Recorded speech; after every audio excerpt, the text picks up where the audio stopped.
ኑሮ ድሮ ቀረ ይላል። ራሳችን የምንሸውደው ያልነበረን ትናንትና በማድነቅ ነው። መንገድ በሌለበት፣ መኪና በሌለበት፣ ቤት በሌለበት፣ ሽንት ቤት በሌለበት ምን ኑሮ ነበረ? ኢትዮጵያ እኮ አያፍርም። ኑሮ ድሮ ቀረ ይላል። ራሳችን የምንሸውደው ያልነበረን ትናንትና በማድነቅ ነው። መንገድ በሌለበት፣ መኪና በሌለበት፣ ቤት በሌለበት፣ ሽንት ቤት በሌለበት ምን ኑሮ ነበረ? እና እናቴ ራሱ ተቸግራ ከሰው እየለመነች ነበርና እኔ አብይ አህመድን በጣም ነው የማመሰግነው። ለሱ እንዳደረገልን ለጠቅላይ ሚኒስትር ለብዙ ማድረግም አለብን።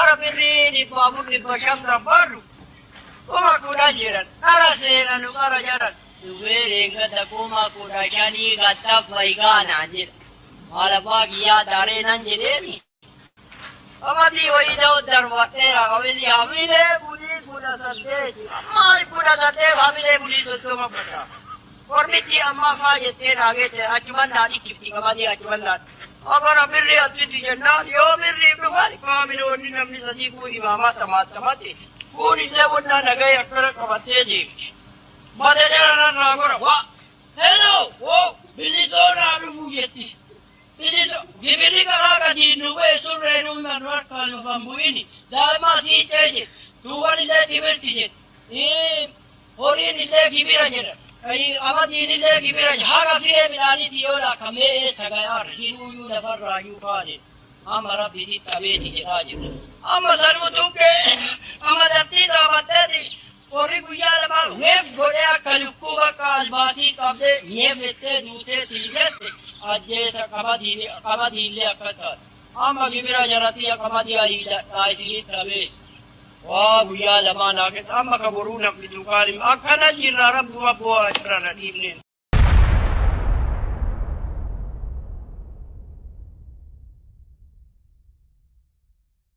ሰላም ጤና ይስጥልኝ የተወደዳችሁ እንደምን አላችሁ ከአማራ ብሮድካስት ሴንተር የቢሲ ቴሌቪዥን ለቱን ፕሮግራም ይዘን ቀርበናል ዛሬም እንደተለመደው በርካታ ጉዳዮች ከናንተ ጋር ቆይታ የምናደርግበት ነው በመጀመሪያ ግን እንኳን ለትንሳኤ በዓል አደረሳችሁ እንግዲህ ትንሳኤ የሆነ ነው ስለዚህ እንኳን አደረሳችሁ ከወዲሁ ማለት እንፈልጋለን በመላለም የምትገኙ አድማጭ ተመልካቾቻችን እንግዲህ በሁሉም አካባቢ ላይ እንደየሀገራላችሁበት አጉር እንዳላያችሁበት የሰዓት አቆጣጠር እንኳን አደረሳችሁ ይያልን በቀጥታ ወደ ፕሮግራማችን እናልፋለን ምናልባት ነገ ሙሉ የበዓል ዝግጅቶቻችንን በቀጥታ ወደ እናንተ ምናደርስ ነው የሚሆነው ዛሬ ግን ሙሉ ቆይታችንን የምናደርገው በተለያዩ ጉዳዮች ላይ ነው ወቅታዊ መግለጫዎች የተሰጡ መግለጫዎች አሉ እነሱ መግለጫዎችን ወደ እናንተ እናደርሳለን በርካታ ጉዳዮች አሉ ካፋብን የተሰጠ መግለጫ በቀጥታ እንደዚሁ የበዓልና በዓልን አስመልክቶም የተላለፉ በርካታ ጥሪዎች አሉ በተለይ ትግል ጥሪዎች አሉ አርበኛ አስረሳሁን ማምሻውን እንግዲህ በቀጥታ ይላከልን ምስል አለ እሱንም በቀጥታ ወደ እናንተ ምናደርስ ነው የሚሆነው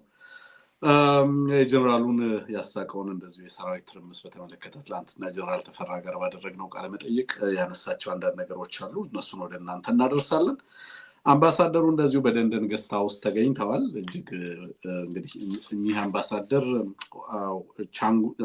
ቻንግቹን የሚባሉ አምባሳደር ናቸው የሁ ቻንግቹን እንግዲህ ማለት የዚህ በምስራቅ አፍሪካ ስፔሻል ኤንቮይ ናቸው የቻይና በኤርትራ ተገኝተዋል በኤርትራ የተገኙበት ምክንያት እንደዚሁ ያነጋገረ ይገኛል እሱንም ወደ እናንተ ምናደርስ ነው የሚሆነው ሌሎችም በርከት ያሉ ጉዳዮች አሉ በነገራችን ላይ አገዛዙንም መግለጫ የበዓል መግለጫ በተመለከተ ኦህዴድ እንግዲህ ምን ይያለች እንዳለች ወይንም ምን ይያለ እንዳለ እሱን ወደ እናንተ እናደርሳለን ከ2013 ጀምሮ እስከ 2018 ድረስ የተላለፈው የበዓል መግለጫዎችንም እንደዚሁ እንቃኛለን በዮሐንስ አንበርብር የተጻፈው ጽሁፍ እንደዚሁ ተመልክተናል እሱም ምናልባት ጊዜ ካገኘን ወደ እናንተ ምናደርስ ነው የሚሆነው ሌሎች በርከት ያሉ ጉዳዮችም አሉ ቀጠናዊ ሀገራዊ ጉዳዮች እነሱን ወደ እናንተ ምናደርስ ነው የሚሆነው እስከ ፍጻሜያችን ድረስ አብራችሁ እንድትቆዩ በአክብሮት ጋብዛለሁ አድማጭ ተመልካቾቻችን በርካታዎቻችሁ እንደዚሁ እንኳን አደረሳችሁ መልእክት ልካችሁልናል እንግዲህ ማን ከየት ላከልን የሚለውን ለደህንነታችሁ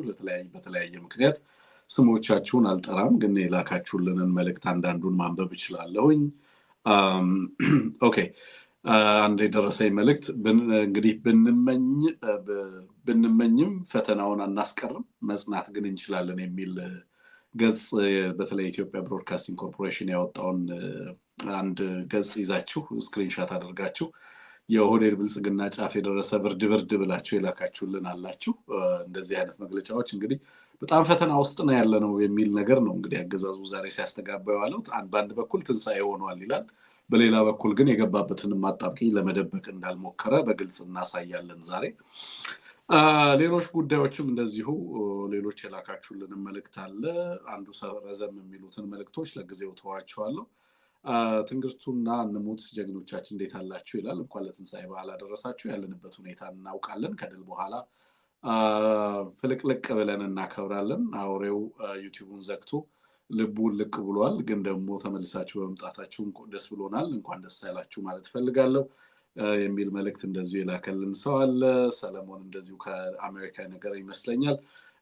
ከዛሬ ጀምሮ ፋኖ ለበዓል ለማክበር ሲሰባሰብ በቅጥረኛና ሰርጎ ገቦች መረጃ ሰጭነት በድሮን ጥቃት እንዳይፈጸም ጥንቃቄ ማድረግ አለባቸው የሚል ነው። ይሄ አይ ቲንክ ከአፋብን መግለጫ ጋርም የተገናኘ ይመስለኛል። ግን ህብረተሰቡ ምን ያህል ለአመራሩ እንደሚጨነቅ ያየሁት በምትልኩት መልእክት ነው። ማስጠንቀቂያዎችን፣ ማሳሰቢያዎችን፣ መረጃዎችን በጣም በርካታ አይነት መልእክት ነው የሚላከው። በነገራችን ላይ አንዳንድ ሰዎች የእያንዳንዱን ያገዛዙን እንቅስቃሴ በተመለከተ መረጃ ያጋራሉ። እውነት ለመናገር በጣም ሰፊ የመረጃ መረብ ነው ያለው። በተለይ ከህብረተሰቡ የሚመጣ መረጃ እውነት ለመናገር የአፋብን ትልቁ የመረጃ ምንጭም ህብረተሰቡ ራሱ ነው ማለት ይቻላል። ከዚህ አገዛዝ ጋር በመረጃ እና ያገዛዙን የመረጃ ሰንሰለት በመከታተል እያንዳንዱን እንቅስቃሴ እየተከታተለ ለማክሸፍ ጥረት እያደረገ ያለው ህዝብ ነው። ሌሎች ሀገራት ላይ ኢስተርን ትሩስ ይደረጋል። በነገራችን ላይ በበዓላት ሲመጡ በተለይ እንደዚህ አይነት በዓላት ሲኖሩ ጥቃት እንዳይኖር፣ ንጹሃን እንዳይጎዱ፣ ጦርነትም እንዲቆም የአንድ ቀን የሁለት ቀን እፎይታ ይደረጋል። ሌሎች ጊዜ አሁን ለምሳሌ ራሽያ እና ዩክሬን ጦርነት ላይ ሁለቱም ሀገራት ኢስተርን ትሩስን ኦብዘርቭ ያደርጋሉ። በነገራችን ላይ ላለፉት በርካታ ዓመታት እንግዲህ ራሽያ እና ዩክሬን በጦርነት ውስጥ ባሉባቸው ጊዜያቶች ሁሉ ይህንን ነገር ተግባራዊ ሲያደርጉት ትመለከታላችሁ። እስራኤልና ሊባኖስ በሚያደርጉባቸው አካባቢዎች ላይ እንደዚህ ሁለቱም አካላት እንደዚህ አይነት ነገሮችን ኦብዘርቭ ሲያደርጉት ትመለከታላችሁ። በበርካታ ሀገራት ይህንን ኦብዘርቭ የማድረግ ነገር ይህንን የመተግበር ይደረጋል። አብይ አህመድ ግን ለከባድ ጭፍጨፋ መዘጋጀቱን ሰምተናል። ሌሎች ሀገራት ላይ ከሚደረገው በተቃራኒ ማለት ነው። እንግዲህ ለህዝባችን እረፍት ላለመስጠት የሚደረግ ጥቃት እንደሆነ፣ እረፍት አልባ ጥቃት እንደሆነ በዚህ አጋጣሚ እንድትመለከቱ፣ በዚህ አጋጣሚ ይህንንም ለማየት እድል ይፈጥራል ብዬ ነው የማስበው። ከዚህ አንጻር የጥንቃቄ መልእክቶችም ተላልፈዋል። እነሱን ወደ እናንተ የምናደርስ ነው የሚሆነው። እንደዚሁ በሲደመር 61 ብሎ በሚጀምር ቁጥር እንኳን አደረሳችሁ ወገን የሚል መልእክት ደርሶናል። መልካም በዓል ይሁንላችሁ ለመላ ኢቢሲ ባልደረቦች በሙሉ እንኳን አደረሳችሁ የሚል ነው። ሌላ እንደዚሁ በአንድ ጊዜ ህዝብ ከብዙ መከራና ችግር ውስጥ ይኖር ነበር። ህይወቱ ጨለማ ሆኖ ተስመስሎት ነበር። ሁሉም ነገር ዝግ እንደሆነ የሚሰማው ነበር። አንድ ቀን ግን በጸሎት ሲቆም እንዲህ አለ፣ እግዚአብሔር ሆይ ይህን መከራ ቀን ከኔ ያርቅ በሚል እንግዲህ እንደዚሁ የተላከልን መልእክት አለ። ከጭንቀት በኋላ ሰላም ይመጣል፣ ከእንባ በኋላ ደስታ ይመጣል፣ ከመከራ በኋላ አዲስ ህይወት ይጀምራል። ከዚህ ጊዜ በኋላ ህዝቡ አንድ ነገር ተማረ፣ ጽዋ ሳይጠጣ ትንሣኤ አይመጣም። እንኳን ለዚች ቀን አደረሳችሁ። ልዑል ትንግርቱና ልዑል ልጅ አንሙት እንኳን አደረሳችሁ የሚል መልእክት ደርሶናል። የአማራ ህዝብ ትንሣኤ ሩቅ አይደለም፣ የኢትዮጵያ ህዝብ ትንሣኤ ሩቅ አይደለም፣ መነሳቱ መፈወሱ ነገ ነው ይላል መልእክቱ። ይህንንም መልእክት በዚህ አጋጣሚ እናድርስ ብለን ነው። በጣም በርካታ ሰዎች እንደዚሁ እንኳን አደረሳችሁ መልእክቶችን ልካችኋል። አሁንም መላክ ትችላላችሁ እስከ ፕሮግራማችን ማብቂያ ድረስ። ስልኮችንም በነገራችን ላይ ዛሬ መቀበል እንችላለን። ስልኮቻችንንም መደወል ትችላላችሁ። ፕሮግራሞቻችንን ካስኬድን በኋላ የተወሰኑ ስልኮችን እንቀበላለን። እንኳን አደረሳችሁ መልእክት ለአንዳንድ የኤቢሲ ቤተሰቦችም እንደዚሁ ማድረስ እንፈልጋለን። ዛሬ በማስተባበር በቀጥታ ከኛ ጋር ይህን ፕሮግራም እየተከታተላችሁ ያላችሁ በብዙ ቦታዎች ላይ ሆናችሁ በተለያየ በሚመችም በማይመችም ሁኔታ ውስጥ ሆናችሁ ፕሮግራማችንን የምትከታተሉ ሁሉ እንኳን አደረሳችሁ እያልን ፕሮግራማችን እስከ ፍጻሜው ድረስ እንድትከታተሉ ላይክ፣ ሼር እንድታደርጉ፣ ሰብስክራይብ ያላደረጋችሁ ደግሞ ሰብስክራይብ አድርጋችሁ ቤተሰብ እንድትሆኑ ኤቢሲን ወደ ሳተላይት የማምጣት እንቅስቃሴው ተጠናክሮ ቀጥሏል። ትላንትና አንዲት እህታችን እንደዚሁ ሰርፕራይዝ አድርጋናለች። ዘርፌ በጣም ነው እናመሰግነው። በዚህ አጋጣሚ እንኳን አደረሰች ማለት ፈልጋለሁ።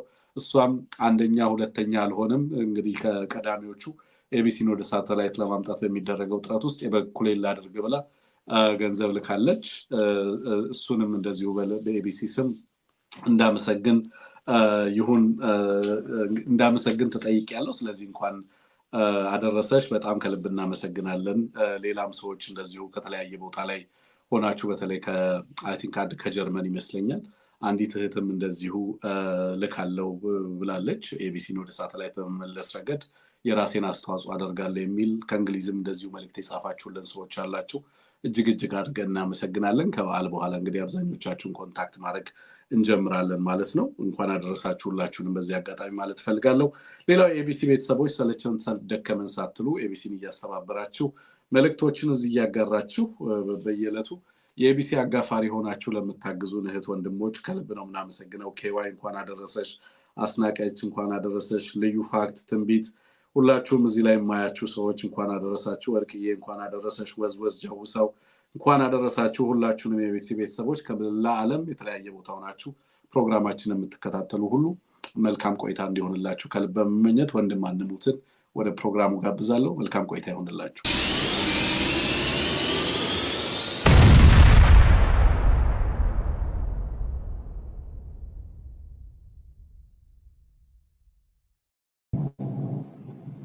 ወንድም አንሙት እንኳን አደረሰ፣ እንኳን ደህና መጣ። እንዴት ነው ዋዜማው? መልካም፣ አንተም እንኳን ደህና ቆየ፣ እንኳን አደረሰህ ላለሁኝ ተመልካቾችም የኤቢሲ ቤተሰቦችም ሞዴሬተሮቻችን ሁላችሁም ቅድም አንተም ስማቸውን እየጠራህ አመሰግንካቸው እዚህ አብረውን ያሉ ሁላችሁንም እንኳን ለበዓሉ አደረሳችሁ ለማለት እወዳለሁኝ። ተመልካቾችን በጠቅላላ እንኳንም ለስቅለት በዓል እንደዚሁም ለትንሳኤ ዋዜማ አደረሳችሁ ለማለት እንወዳለን።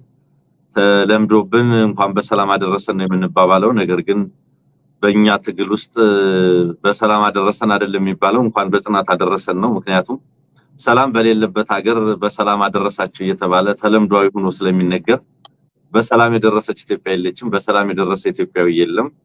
ይልቁንም በጽናት ነው፣ በመከራ መሃል መከራውን ችሎ በጽናት የዘለቀ መሆኑን መግለጽ ይገባል ማለት ነው።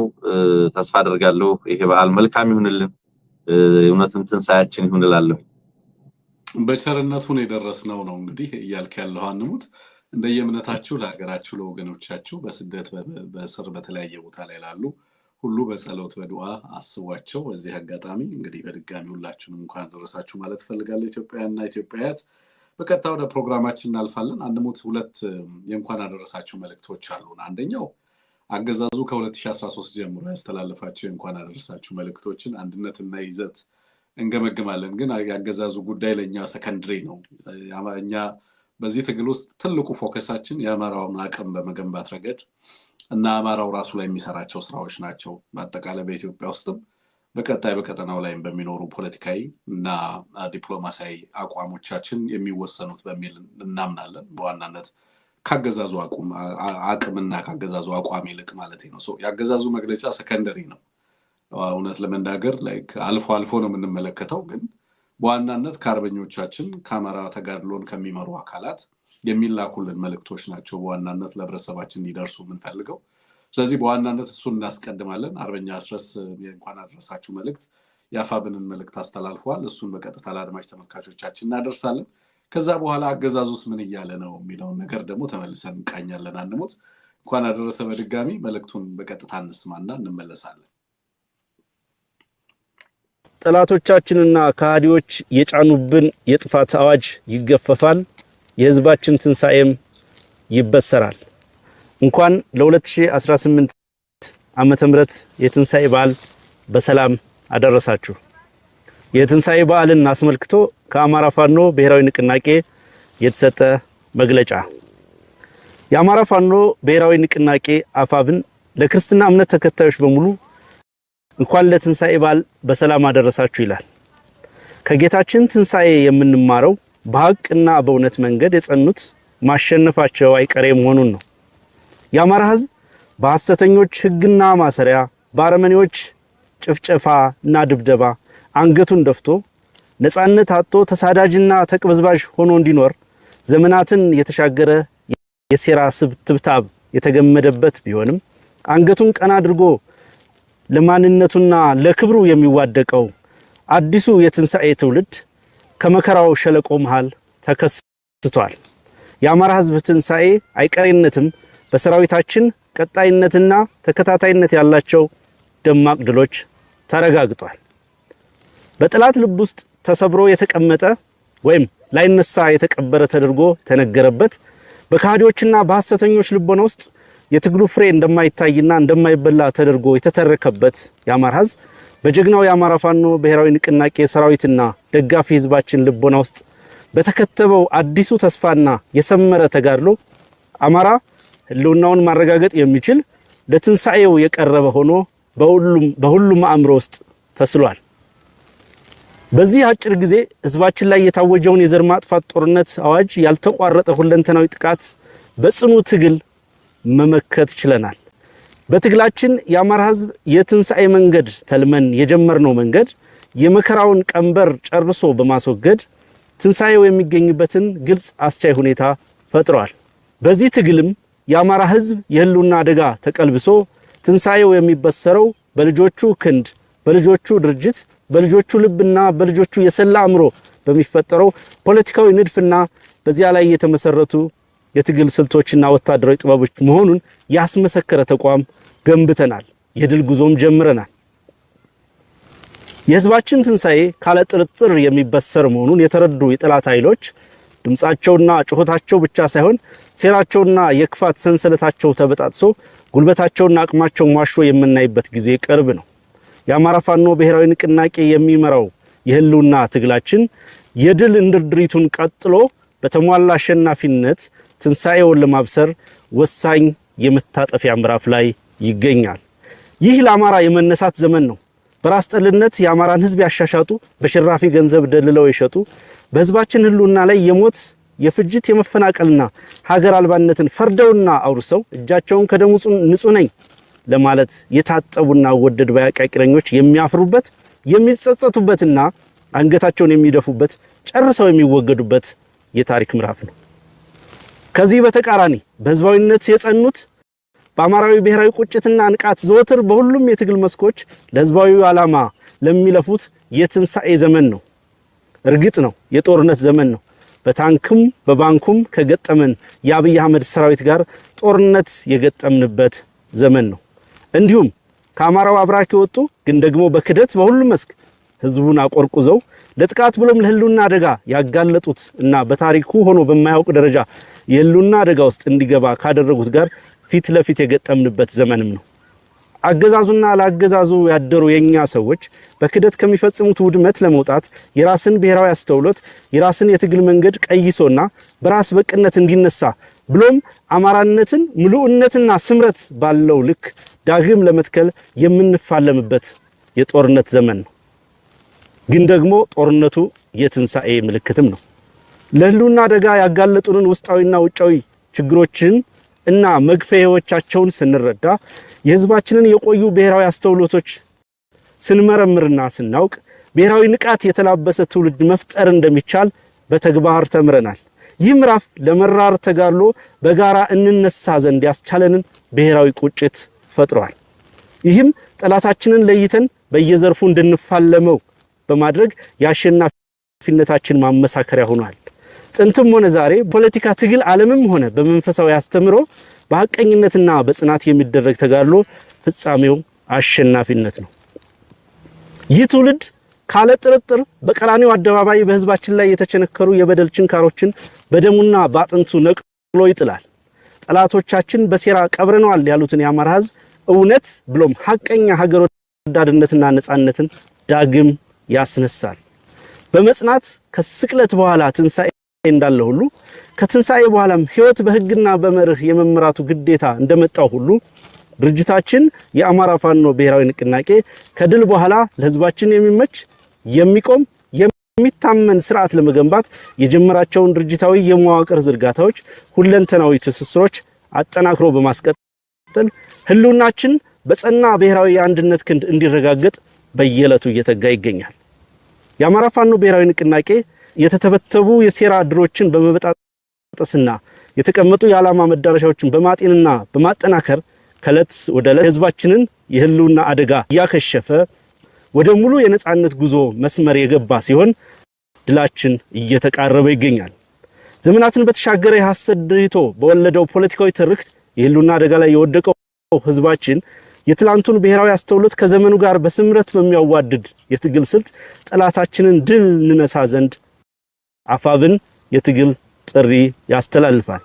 ግጭትን፣ ጭካኔን፣ አረመኔነትን፣ ሕግ አልባነትን በማለማመድ ኢትዮጵያን ወደ ድንጋይ ዘመን እየመለሰ ያለውን አገዛዝ ለማስወገድ የምናደርገውን ጽኑ ተጋድሎ አጠናክረን የምንቀጥል መሆኑንም በዚህ አጋጣሚ እናረጋግጣለን።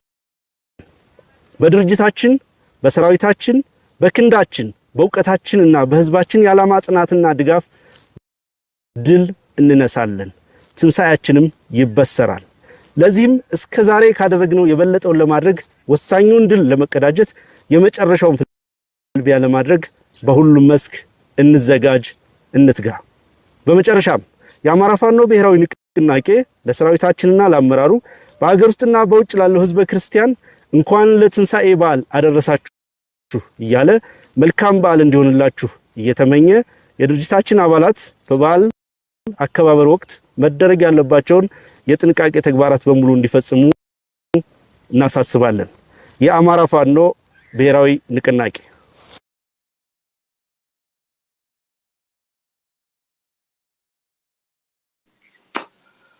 ዋው! እንግዲህ አንሙት ለዚህም አይደል የአማራ ህዝብ ድርጅት ይቆም ስንል የነበረው ለዚህ አይደለም ወይ? ተቋም ይመስረት፣ ተቋም ይምጣ፣ አዲሶቹ የአማራ ልጆች ይምጡ፣ አመራር ይሰየም፣ ህዝባችን በሚመጥነው ልክ ይታገል፣ በቁመቱ ልክ ይታገል፣ በአቅሙ ልክ ይታገል፣ በታሪኩ ልክ ይታገል ስንል የነበረው ይሄ ነው እና ዛሬ በእርግጥም ምን አይነት ሊደርሺፕ እንደተወለደ ምን አይነት አመራር እንደተወለደ ይሄንን መግለጫ ሰምተህ መረዳት ትችላለህ አይደለም? አንሙት የመግለጫዎቹ ሁሉ የዚህ እስከዛሬ ድረስ አፋብን ሲያወጣቸው ከነበሩ መግለጫዎች እጅግ የዳበረ የፖለቲካል ማስተርፒስ ልለው የምችለው ጥልቅ መልእክቶችን ያዘለ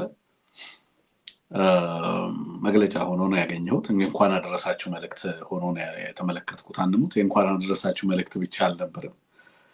ከአገዛዙ ሚራዥ ትንሳኤው ሆኗል፣ ትንሳኤው መጥቷል፣ እንትኑ አልፏል፣ እንትኑ ገብቷል ከሚለው ከ2013 ጀምሮ ስንጠጣ ከነበረው ያገዛዙ ፉከራና ቀረርቶ በፍጹም በተቃራኒ በሆነ በተጨባጭ ስለመጡ ለውጦች፣ በቀጣይ ያሉ ነገሮች እና በቀጣይ ስለሚያጋጥሙና ስለሚደረጉ ተጋድሎች ዝርዝር ፍኖቶችን ያስቀመጠ ሆኖ ተመልክቻለሁና እስኪ አንሙት ሐሳብ ስጥበት አንተ።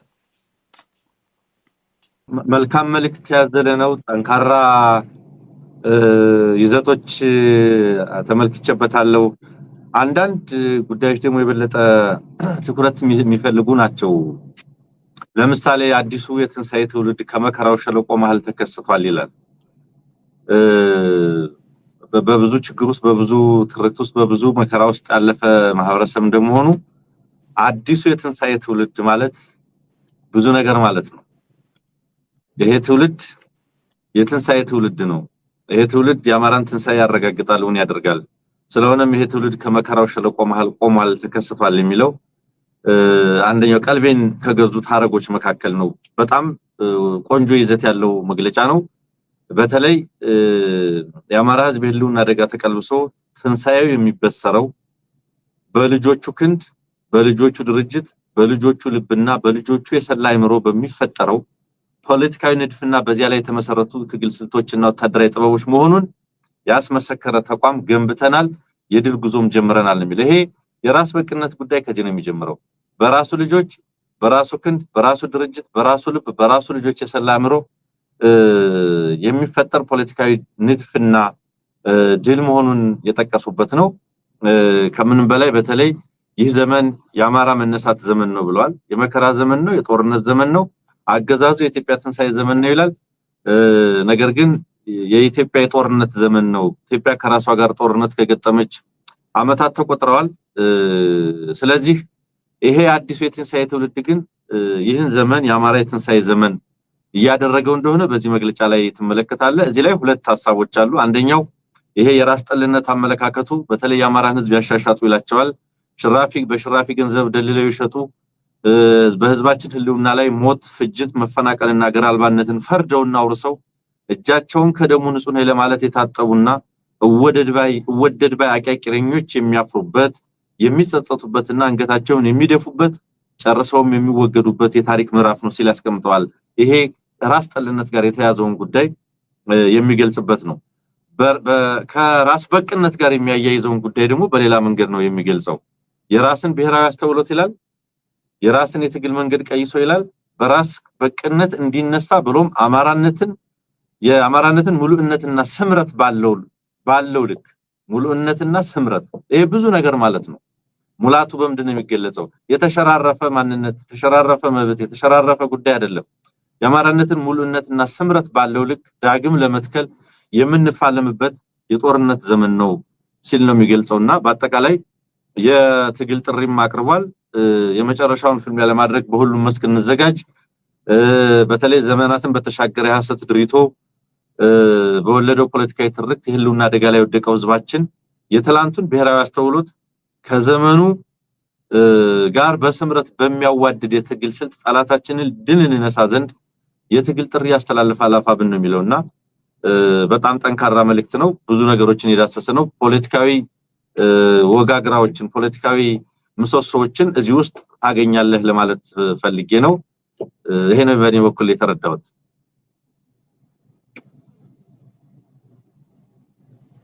ጠንካራ መልእክት የተላለፈበት ነው። አመሰግናለሁ አድሙት። ከ2013 ዓ.ም ጀምሮ አብይ አህመድ ያስተላለፋቸውን መልእክቶች ደግሞ አጠር አድርጌ ለማቅረብ ሞክራለሁ አድሙት። ይሄንን መልእክት ቅድም እንዳልኩት የላከልን የዮሐንስ አንበርብረን ጽሁፍ ነው የተመለከትነው። ከዛ የወሰድነው ጽሁፍ ነው። በነገራችን ላይ መልእክቶቹን እንደሚከተለው ላቅርባቸው። 2013 ላይ ያወጣውን መግለጫ እንመልከት። ባጭሩ ነው እንግዲህ የሚቀርበው። በአጠር አድርገን ለማሳየት እንሞክራለን። ኢትዮጵያውን ከከበቧት መከራዎች፣ ግድያዎች፣ ውዥንብሮችና ጩኸቶች በላይ ናት። የይሁዳ የውስጥ ተንኮል፣ የነ ሊቀ ካህናት ቀያፍ የቡድን ስራ፣ የሮማውያን የሀገረ ማፍረስ ዓላማ እሁድ እኩለ ሌሊት ብትንትን ወጣ። ክርስቶስን ሞትና መቃብርን ድል አድርጎ ሲነሳ ታሪኩን ሁሉ ተቀየረ። ኢትዮጵያ ትንሳኤም እንደዚህ ነው። ከውዥንብሯ ቀን በኋላ ይመጣል። የተዘጋባትን ሁሉ ከፋፍታ እንደተዘጋችበትና የተገነዘችበትን አውልቃ ጥላ ባዶ መቃብር ትታ ተነስታ እናያታለን። 2013 2014 ላይ አንሙት። ኢትዮጵያን ለማጥፋት የተነሱ ሁሉ ለጊዜው የሚሳካላቸው ይምሰላቸው እንጂ መጨረሻቸው ኪሳራ ነው። ከጥቂት ቀናት የተሳካላቸው እንዳያሸነፉ ቢመስላቸው ኢትዮጵያ ሞተው እንደሚቀሩ ሀገራት አይደለችም። ከሙታን ትነሳለች፣ ጠላቶቿንም ታሳፍራለች፣ አሳፍራም ታከስራለች። 2014 2015 የምናያቸው ፈተናዎች የህማማት ሰሞን ፈተናዎች ናቸው። እንደ ክርስቶስ ትንሳኤ የሁሉ ሀገራት ብልጽግናውን እንደሚሆን የኢትዮጵያ ትንሳኤም እንደሚሳካ ምንም ጥርጥር የለውም። 2015 2016 ኢትዮጵያ በፈተና ውስጥ እያለፈች ነው። በፈተና ውስጥ የቆመች ሀገር ግን አይደለችም። የህማማቱ ወቅት አጭር ቢሆንም ከባድ መሆኑን እናውቃለን። የኢትዮጵያ የእውነት ብቻ ተከትለን እንገሰግሳለን። በዚህም የህማማቱን አሳጥረን የኢትዮጵያን ትንሳኤ ጊዜ እናራዝመዋለን ይላል። 2017 ለኢትዮጵያ የትንሳኤ የሚተጉ ብዙዎች ናቸው። የህማማቱ ጊዜ እያለፈ ነው። አሁን አርብ ወደ ማታ ላይ ነን። ከጸጥታ ቀን በኋላ የኢትዮጵያ ትንሳኤ ከጥቂት ቀናት በኋላ ወይንም ከጸጥታው ቀን በኋላ የኢትዮጵያ ትንሳኤ ይመጣል ይላል። 2018 የኢትዮጵያ ህማማት አልፏል። አርብም አልፏል፣ ቅዳሜም አልፏል። ኢትዮጵያችን መግነዙን ፈተዋለች፣ መቃብሩንም ከፍተዋለች፣ ማህተሙንም ቀደዋለች። በትንሳኤ ሌሊት የተኙ አልሰሙም ይሆናል። በተስፋ አስቆራጭነታቸው ተታለው የሄዱ ዜናውን አልደረሳቸውም ይሆናል። የኢትዮጵያ ትንሳኤ ግን እውን ሆኗል እያለ ሚራዥ ያወራል። ህዝብ እንግዲህ ላለፉት በርካታ ዓመታት ይሄንን ሆኖ ሲለፈልፍ የነበረው ያስተላልፈው መልእክት በይዘትም በኮንተንትም ሆነ በፎርም ባዶ የነበረ መሆኑን ትረዳለህ። አንሙት። የህዝብ ስቃይ፣ የህዝብ እልቂት፣ የሀገር ውጥረት በየዕለቱ እየጨመረ ዛሬ የምንደርስበት ላይ ደርሰን ትላንት እነሱ ብቻ በሀገሪቱ ላይ እንደፈለጉ የሚፈነጩበት፣ ሚሊዮኖችን የሚያፈናቅሉበት፣ ሚሊዮኖችን ሀገር አልባ የሚያደርጉበት፣ እነሱ ብቻ የታጠቁ ኃይሎች ሌላውን ትጥቅ የሚያስፈቱበት፣ ሌላውን የሚያዋርዱበት ሁኔታ ነበር የነበረው። ዛሬ ተቋም ተመስርቶ ድርጅት ተመስርቶ አታጋይ ተመስርቶ አቅም ተፈጥሮ የአማራን ህዝብ እንኳን ያደረሰ ይሄ መከራ ዘመን እያለፈ ነው የሚሉ ልጆቹ በዚህ መንገድ መልእክት የሚያስተላልፉበት ፖለቲካዊና ወታደራዊ አውድ ላይ መተናል። ከጥቂት ጊዜ በኋላ ፓራራል መሆን የሚቻልበትን እድል መፍጠር የተቻለ መሆኑን በግልጽ መመልከት እንችላለን። አንሙት እና አብይ አህመድ ነግቷል፣ መሽቷል፣ ትንሳኤ ሆኗል እያሉ በህዝብ ላይ ጦርነት፣ በህዝብ ላይ ድሮን፣ በህዝብ ላይ ፍጅት ሲያዋልዱ ላለፉት 5 እና 6 ዓመታት በስልጣን ላይ ከርመዋል። አሁን ግን በእንደዚህ አይነት ሁኔታ የሚቀጥሉበት ሁኔታ እንደሌለ ግልጽ እየሆነ የመጣ ይመስለኛል። እንደው መልእክቶቹን ከሁለቱ እንግዲህ በሁለት ድርጅቶች መካከል የተላለፉ መልእክቶች ናቸው። አንደኛ ህልውና ተጋድሎ የሚያደርግ ነው፣ አንደኛው በህዝባችን ላይ ህልውና አደጋ የደቀነ ድርጅት ነው። በሁለቱ መካከል ያለውን ተቃርኖ እንደው እንድታነሳው ብዬ ነው አንሙት እነዚህ መልእክቶች ያመጣሁት። መልእክቱ ቅድም እንዳልኩት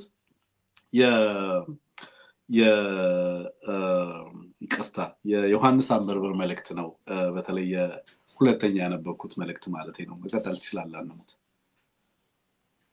እንግዲህ የአጠራጠር ያሉ በየጊዜው የሚያነሳቸው ነገሮች የተቃቀሰ ነገር ነው ያነበብክልን።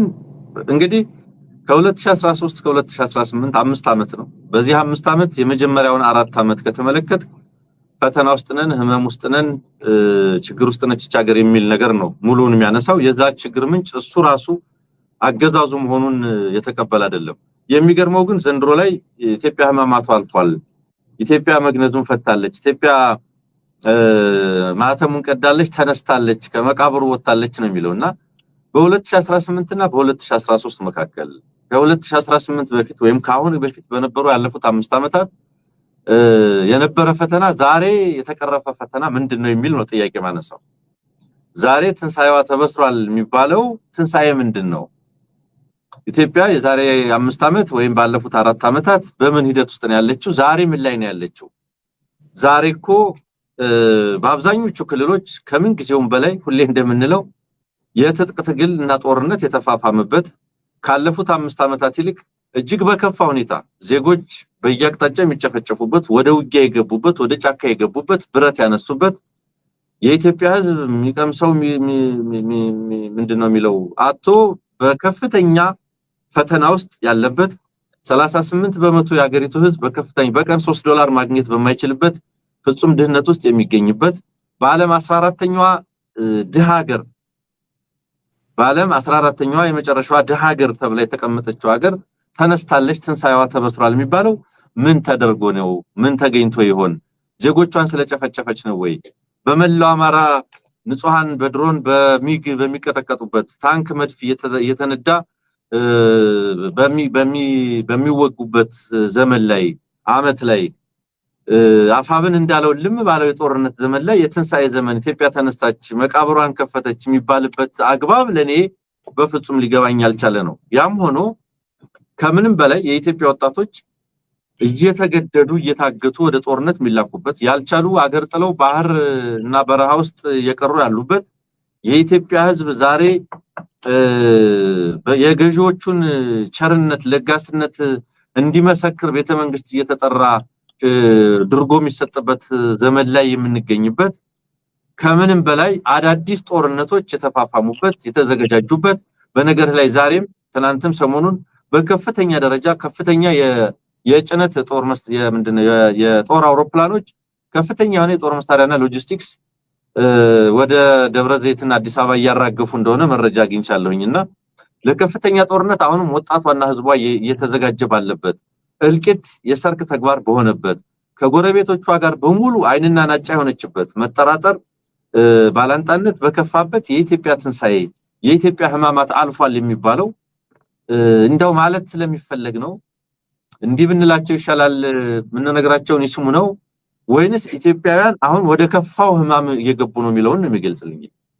ኢትዮጵያውን ወደ ከፋው ህመም ውስጥ እየገባች እንጂ በዚህ አገዛዝ ከህመም እየወጣች መቃብሯን የከፈተችበት ማህተም የቀደደችበት በትንሳኤ ሌሊት ዋቴቨር ድቅድቁ የህመሙ ድቅድቅ ጨለማ ላይ ነው ያለችው።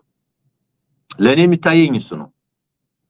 ለኔ የሚታየኝ እሱ ነው ማለት ስላልሰማሁ በጽሁፉ እንደተባለው ይሄንን ያልሰሙ ከሚባሉት ውስጥ ሆኜ አይደለም መሬት ላይ ያለው እውነት የሚናገረው ይሄ ነው ኢትዮጵያውያን አውደ ዓመትን ዛሬ እንዴት እያከበሩ ነው ያሉት በየአካባቢው በየድንኳኑ በየከተማው በየወረዳው ድንኳን ያገራቸው ተፈናቃይ ሆኖ ድንኳን ውስጥ ተጠልለው በወር 15 ኪሎ ፍርኖ ዱቄት የሚሰጣቸው አጥተው እየተሰቃዩ ባሉበት ሚሊዮኖች ያገራቸው ተፈናቃይ በሆኑበት ነው ወይ ኢትዮጵያ ትንሳኤዋ ተበሰረ የሚባለው ዛሬም ሺዎች እየተፈናቀሉ እየተጨፈጨፉ ባለበት የመናገር መብት የማምለክ መብት ሰርቶ የመኖር መብት ንብረት የማፍራት መብት የሚባሉ ነገሮች በሙሉ በአንድ ገዢ ቡድን አፈና ውስጥ በወደቀበት የኢትዮጵያ ትንሳኤ ተበስሯል የሚለው ነገር ሊገባኝ አልቻለም ይልቁንም ከ2013 ጀምሮ እንዳለው የህመሙ ባለቤት ራሱ ሄዋ አገዛዝ ቢሆንም በየጊዜው ህመም ውስጥ ነች ፈተና ውስጥ ነች እያለ ሲገልጻቸው የነበሩት ነገሮች የበለጠ ወደ ህመም የበለጠ ወደ ፈተና ውስጥ እየገባች መሆኗን መግለጽ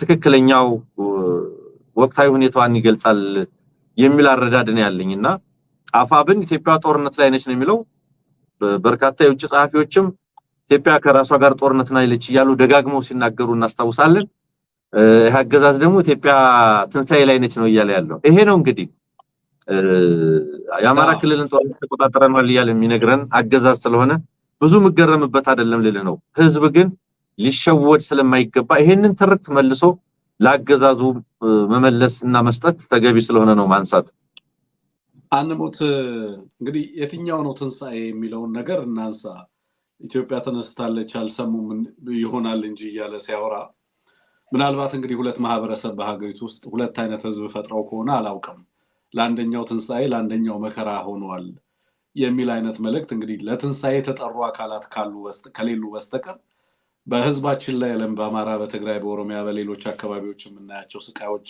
መከራዎችና ጦርነቶች በግልጽ ምን እያሳዩን እንዳሉ ግልጽ ነው ማለቴ ነው የትኛውን ማህበረሰብ አድሬስ እያደረገ ነው ይሄ ነገር የተላለፈው ለብልጽግና ባለስልጣናት የተላለፈ እንኳን አደረሳችሁ መልእክት ነው ወይስ ለኢትዮጵያ ህዝብ የተላለፈ መልእክት ነው የሚል ጥያቄ እንድንጠይቅ የሚያደርግ ነው ቢያንስ አራት መለኪያዎችን በኢኮኖሚው ዘርፍ በፖለቲካው ዘርፍ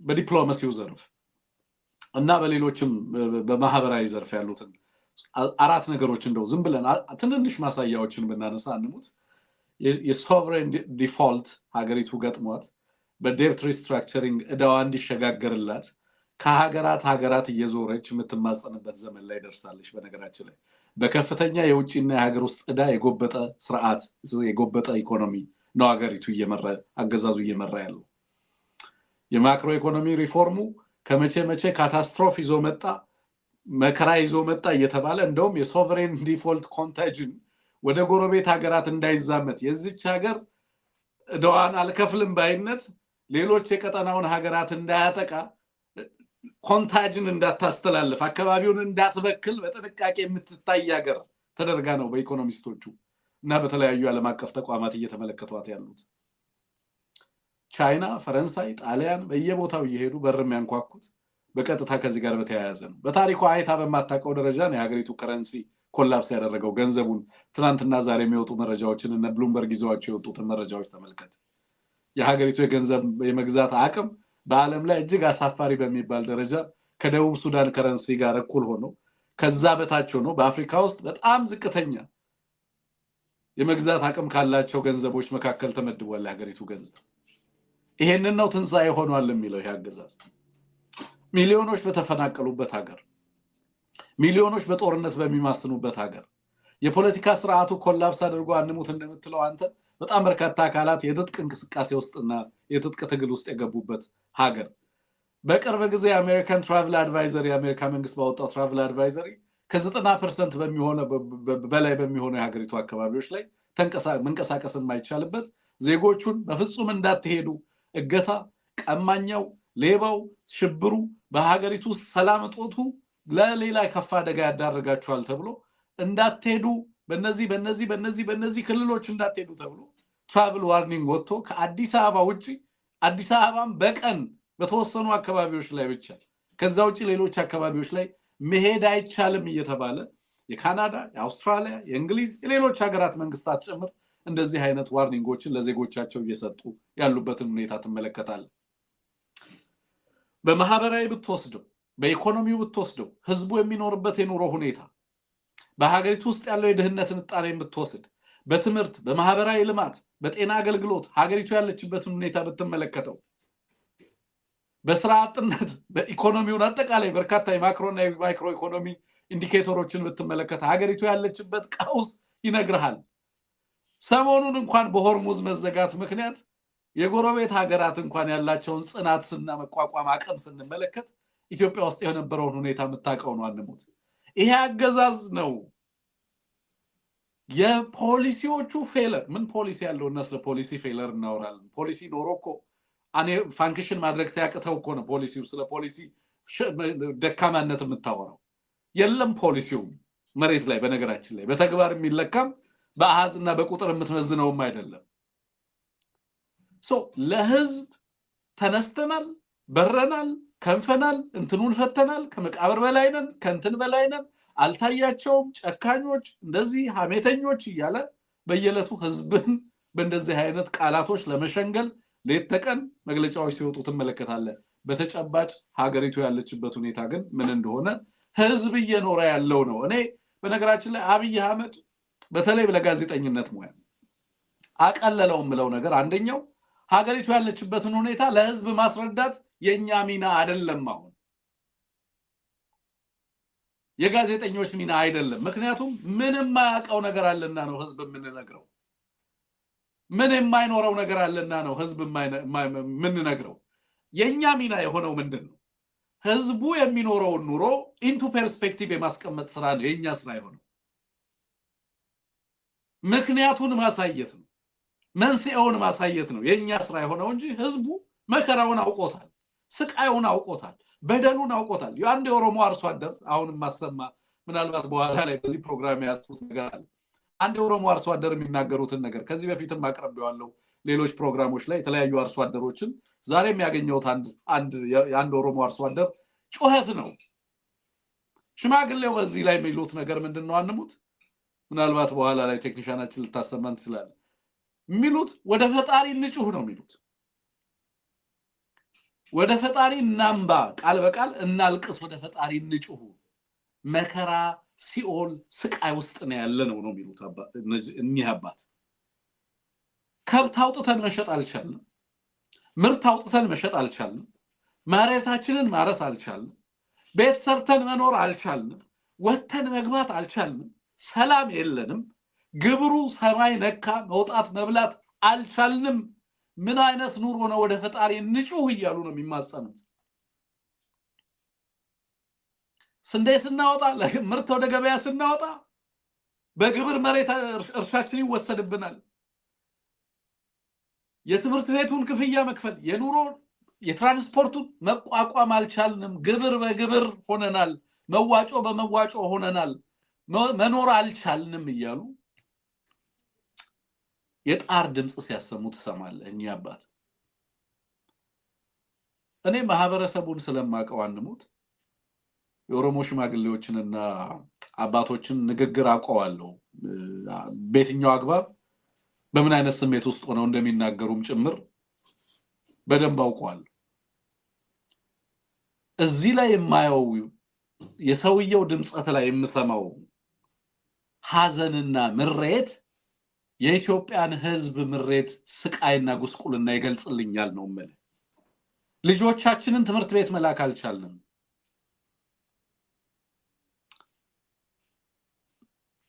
ወያነውት እያወራህ እንደሆነ ነው ግን ድምጽህ እየመጣ አይደለም እኔ ጋር ድምጽህን እየሰማው አይደለም ሚውት አድርጎኝ ነው አይ ብንሰማቸው ብዬ ነው ጥሩ ስለያስከው እንስማቸውና በደንብ እንድታብራራልን ፈልጌ ነው ከቅድሞ ቁጥፍ ጋር በደንብ የሚሄድ ይመስለኛል ያነሳልን ያለው ነገር መልካም እሺ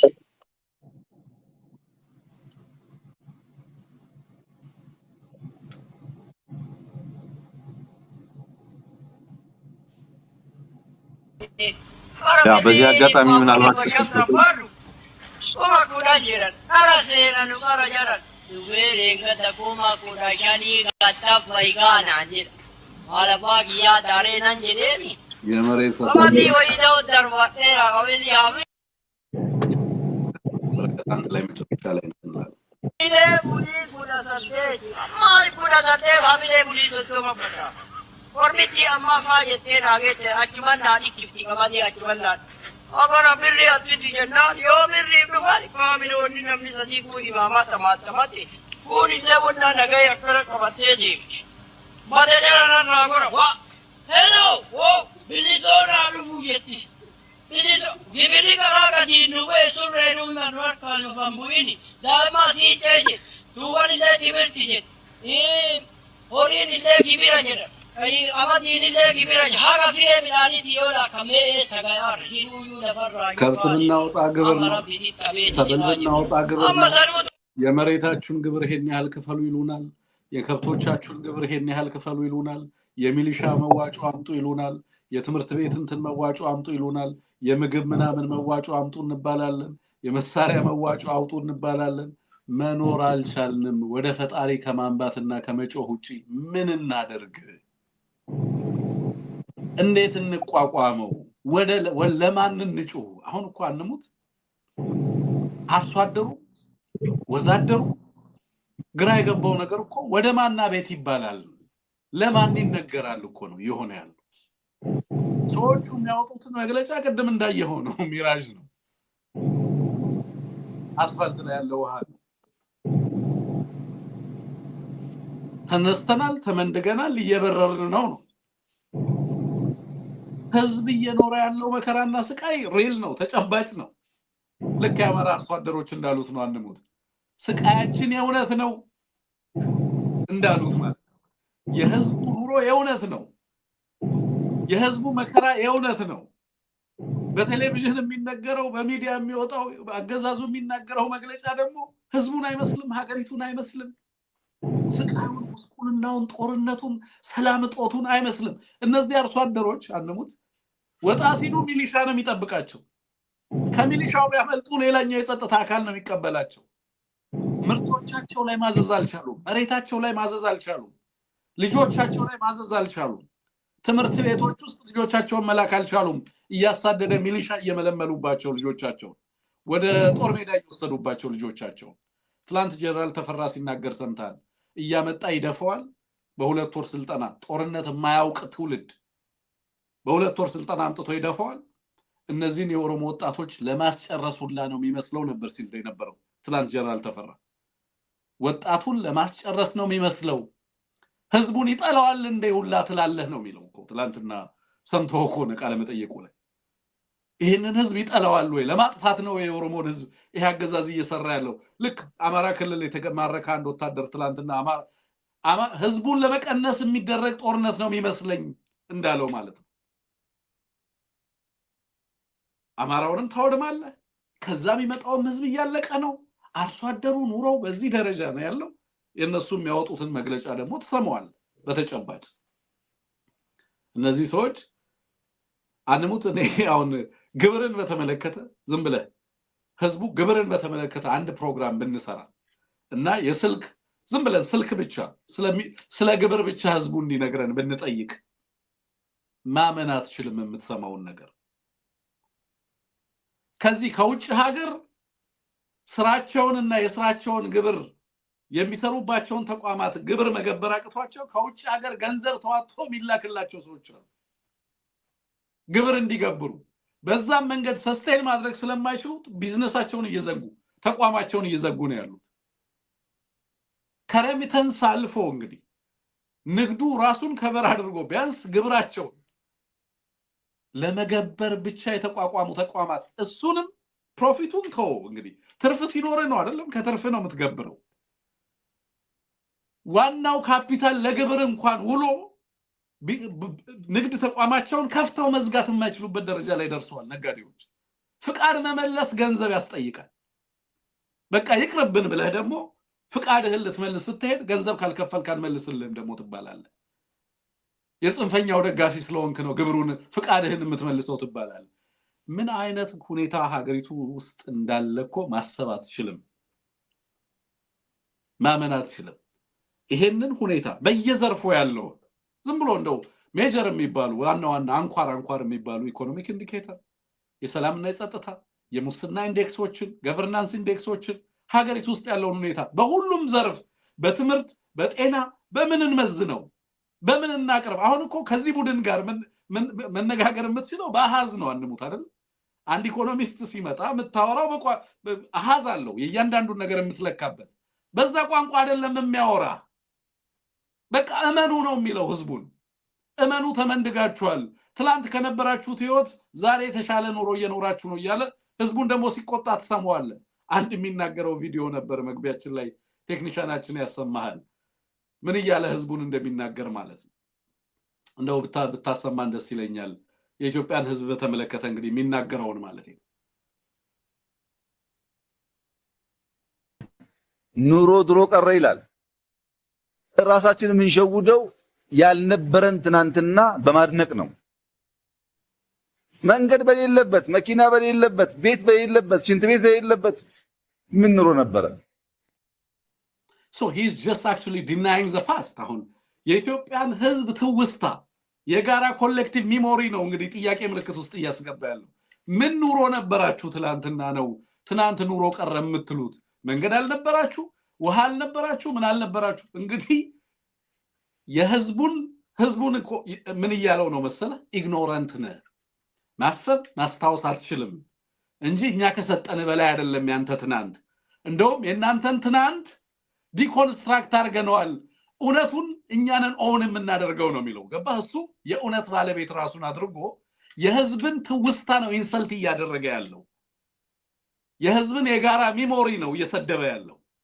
ትናንት አልኖራችሁም አልበላችሁም አልጠጣችሁም በሰላም አልኖራችሁም አልገባችሁም አልተማራችሁም የጋራ ትውስታ የላችሁም ሀገርም አልነበራችሁም ዛሬ ነው ሀገር ያላችሁ እውነትም ብርሃንም እኛንን እያለን ታሪክም እኛንን ዕውቀትም እኛንን ትናንት የምታቁት ሁሉ ስቱፒዲቲ ነው እርሱት ስለዚህ በሰላም ኖርና አትበሉ ትናንትና ሰላም አልነበረም መንገድ አለን ትላንትና አትበሉ ተማረን አትበሉ አልተማራችሁም ሁሉ ነገር እኛንን ታሪክ የሚጀምረው ከኛ ነው እያለ ነው የታሪክ ባለቤት እኛንን የትውስታ ባለቤት እኛንን የሀገር ባለቤት እኛንን የብልጽግና ባለቤት እኛንን የዕውቀት ባለቤት እኛንን እናንተ ኢትዮጵያውያን ትናንት ምንም አልነበራችሁም እኛንን እናስብላችሁ ትውስታችሁም ቢሆን የመንግስት ነው እያለ ያለው ስለዚህ እኛ ምን ነግራችሁን ተቀበሉ ትላንት አልኖራችሁም ብለናል አልኖራችሁም ኑሮ የጀመረው በእኛ ስርዓት ነው በሉ እያለ ነው ያለው ስለዚህ የህዝብ መከራና ስቃይን ሊቀርፍለት የሚችል ፖሊሲ ይዞ አይመጣም በሰውዬ ምክንያቱም ዲናያሊስት ነው የህዝብን ትናንት ሊደመስስ የተነሳ ግለሰብ ነው የህዝብን የጋራ ትውስታ ሊደመስስ የተነሳ ነው ስለዚህ በዚህ ደረጃ ህብረተሰቡን ሲሰድብ ተሰማዋለ የህዝቡን የወል ዕውቀት ነው እንግዲህ እየሰደበ ያለው በአሃዝ አስደግፈን የምንከራከረው የኢትዮጵያን ገንዘብ የህዝቦቿን የሰላም ሁኔታ ሀገሪቱ በዓለምና በሀገር የነበራትን ተጽዕኖ በቀጠናው ላይ ራሱ የነበራትን ተጽዕኖ አንሙት ኢትዮጵያ የፕሮክሲ ጦርነት ተላላኪ አካል ሆና ሀገር ሆና በጄኖሳይዳል ጦርነት ውስጥ ለመጀመሪያ ጊዜ ካምፕ አሰልፋ ያውም ካምፕ አሰርታ ለአርኤስኤፍ ካምፖቿን አከራይታ ለአርኤስኤፍ የጦር መሳሪያ የምታቀብል ሀገር ሆና በዛ ደረጃ ዊፐንስ መግለር ሆና ሀገሪቱ የጦር መሳሪያ የምታዘዋውር ሀገር ሆና ዜጎቿን በትራፊኪንግ ወደ ውጭ ሀገር የምትልክ ማዕድኖቿን የምትሰርቅ ሀገር ሆና ህዝቦቿን በድሮን የምትገድል የሌሎች ሀገራትን ጦርነት በኢትዮጵያ ላይ ኢምፖዝ አድርጋ በዚህ ደረጃ ሀገርን ለታሪክና ለሳቅ ለሐዘንና ለእንደዚህ አይነት ሰቆቃ የዳረገ ግለሰብ ወጥቶ ህብረተሰቡን በዚህ ደረጃ ሲዘልፍ ተሰማዋል አርሶ አደሩ ሚለውን አሰማው የአማራ አርሶ አደሮች ምን ሲሉ እንደነበረ ስንሰማን የከረም ነው የኦሮሞ አርሶ አደሮች ምን ይያሉ እንዳለ ሰምታል ይሁን አሃዞቹ ሁሉም የሚያሳዩት በእያንዳንዱ ዲፎልት አድርጋለች በየለቱ ከአይኤምኤፍ ጋር ያለው ነገር በየለቱ ከአይኤምኤፍ ጋር ግብግቡ ዴፕት ሪስትራክቸሪንግ ነው ከነቻይና ጋር በየለቱ የሚደረገው እንትን የዕዳ ሽግግር ነው እስካንገቱ ድረስ በዕዳ ተዘፍቆ ከሀገር ውስጥ የተበደረውን ብድር መጠን በቅርብ ጊዜ እንግዲህ የወጡትን በ2.4 ትሪሊዮን ብር ነው የሀገር ውስጥ የብድር መጠን በየዘርፉ ምን አይነት ቀውስ ውስጥ ሀገሪቱን እንደከተቱ እያንዳንዱን አሃዝ እያነሳ መነጋገር ትችላለህ። ግን ደግሞ ለትንሳኤም የሚተላለፈው መልእክት በዚህ ደረጃ ስንዴና ዱቄት በትኖ ለ200 እና ለ300 ሰው በነገራችን ላይ ስንዴና ዱቄት ለህዝብ የሚያድላ ለ200 እና ለ300 ሰው በዛ ደረጃ የኢትዮጵያን ችግር የሚረዳ ጭንቅላት የኢትዮጵያን ህዝብ መከራ አስቦ የተሻለ ፖሊሲ ኢኒሺዬቲቭ ይዞ መጥቶ ሀገሪቱን ከመከራና ከስቃይ ይገላግላታል ብሎ ማሰብ አይቻልም ማለት ነው። ህፃናትን ግን ድጋፍ ያደረገላቸውን ህፃናት ወጥቶ አብይ አህመድን አመስግኑ ብሎ ስንዴና ዘይት እና ዱቄትና ዘይት ሰተናቸዋል ብሎ ህፃናትን በሚዲያ ይዞ መጥቶ ስለሰጣቸው ዘይትና ምስክርነት እንዲሰጡ ስለሱ እንዲናገሩ የሚያደርግ የህፃናትን ስነ ልቦና ኤክስፕሎይት የሚያደርግ የኢትዮጵያን ህዝብ ድህነት በኢትዮጵያ ህዝብ ድህነት ሚሳለቅ ሆኖ ተመለከተዋል። ቀደም ህፃናቶቹ ሰምታችኋል መቼም አይደለም እንገዛለት አብይ አህመድ ምግብ እያበላን ነውና ህዝቡ እንዲገዛለት እኛም እንጠይቃለን እያሉ ህፃናት ሲጠይቁ ተሰማን። በዚህ ደረጃ ህፃናትን ለፖለቲካ ፕሮፊት ኤክስፕሎይት ሲያደርጋቸው ተመለከታለ። ኢኖሰንሳቸውን ለፖለቲካ ትርፍ ሲጠቀምበት ታያለ። ድህነትን ለፖለቲካ ትርፍ ሲጠቀምበት ታያለ። ሃይማኖትን ለፖለቲካ ትርፍ ሲጠቀም ታያለ። እናቶችን ሰልሉ ብሎ ወደ ጦር ግንባር ይልካቸዋል። አባቶችን ሚሊሻ ሁኑ ተዋጉ ብሎ ከፊት ያሰልፋቸዋል። እንደዚህ አይነት አሳዛኝ ሁኔታ ውስጥ ነው ሀገሪቱ ያለችው። ይሄንን ሁኔታ ነው እሱ ትንሳኤ እያለ ተነስታለች ሀገሪቱ እያለ ለህዝብ መልእክት ለማስተላለፍ ጥረት የሚያደርገው ለማለት ነው። አንሙት እንደው በዚህ ላይ የምታክለው ነገር ካለ እድሉን ልስጥ ለአንተ። አሁን ትንግርቱ እውነት ለመናገር ኢትዮጵያዊ እኮ አያፍርም ብሎ ይናገራል። ኢትዮጵያዊ እኮ አያፍርም ይላል እና መቼ ኖርክ ነው የሚለው። የኢትዮጵያ ህዝብ ትናንቱን ካመሰገነ የሚያመሰግንበት የራሱ ምክንያት አለ። የኢትዮጵያ ህዝብ ከጊዜ ወደ ጊዜ ወዴት እየሄደ እንደሆነ ያውቀዋል። በነገር ላይ ኢህአዴግ የፈጠረለትን ሀብት ሙሉ ለሙሉ ለጦርነት ያዋለ ኤንድ የማያቋርጥ ቀጠናዊ ጦርነት እየደገሰ ስልጣን ላይ ከወጣበት ጊዜ ጀምሮ ድሮንና መድፍና ታንክ መንዳት ያላቋረጠ ሰውዬ ስለ ትንሳኤ ማውራት ስለ መኖር አሁን ጀመራችሁ ማለት ሽንት ቤት ከሌለ ምኑ ኖራችሁት? ውሃ ከሌለ ባልነበረበት እንዴት ኖራችሁ? ቤትና መኪና መንገድና መኪና ሳይኖራችሁ ምኑ ኖራችሁት? መለኪያዎቹ እነዚህ ናቸው ወይ? በዚህ ብቻ ነው ወይስ የሚለካው? በዚህ ልክ ብቻ ነው ወይስ የሚታየው? አገር ነው የምናወራው? ህዝብ ነው የምናወራው? የግለሰብ ኑሮ ነው የምናወራው? እንዴት ነው የምንለካው? አገር እንዴት ይለካል? እንዴት ይገመገማል? ትናንት ለማነወር ሳይሆን የትናንት ጉድለት ለዛሬ ጥረት ለነገ ተስፋ ጉልበት በሚሆንበት እልህ በሚያስይዝ መንገድ እንዴት እንተግብረው ብሎ ነው መሪ ህዝብን አቅጣጫ የሚሰጠው። የትናንትና ጉልበት የትናንትና ጥሩ ነገር ያ በጎ ነገር ደግሞ ጉልበት ይሆነናል ስንቅ ይሆነናል የትናንት ኩራታችን ነው ብለን ነው የምትነሳው እንጂ ኢትዮጵያዊ እኮ አያፍርም ኑሮ ድሮ ቀረ ይላል እንትን ኑሮ ድሮ ቀረ ይላል ብለ ኢንሰልት ማድረግ ነው። አርሶ አደሮች ያለቅሳሉ በአራቱም አቅጣጫ።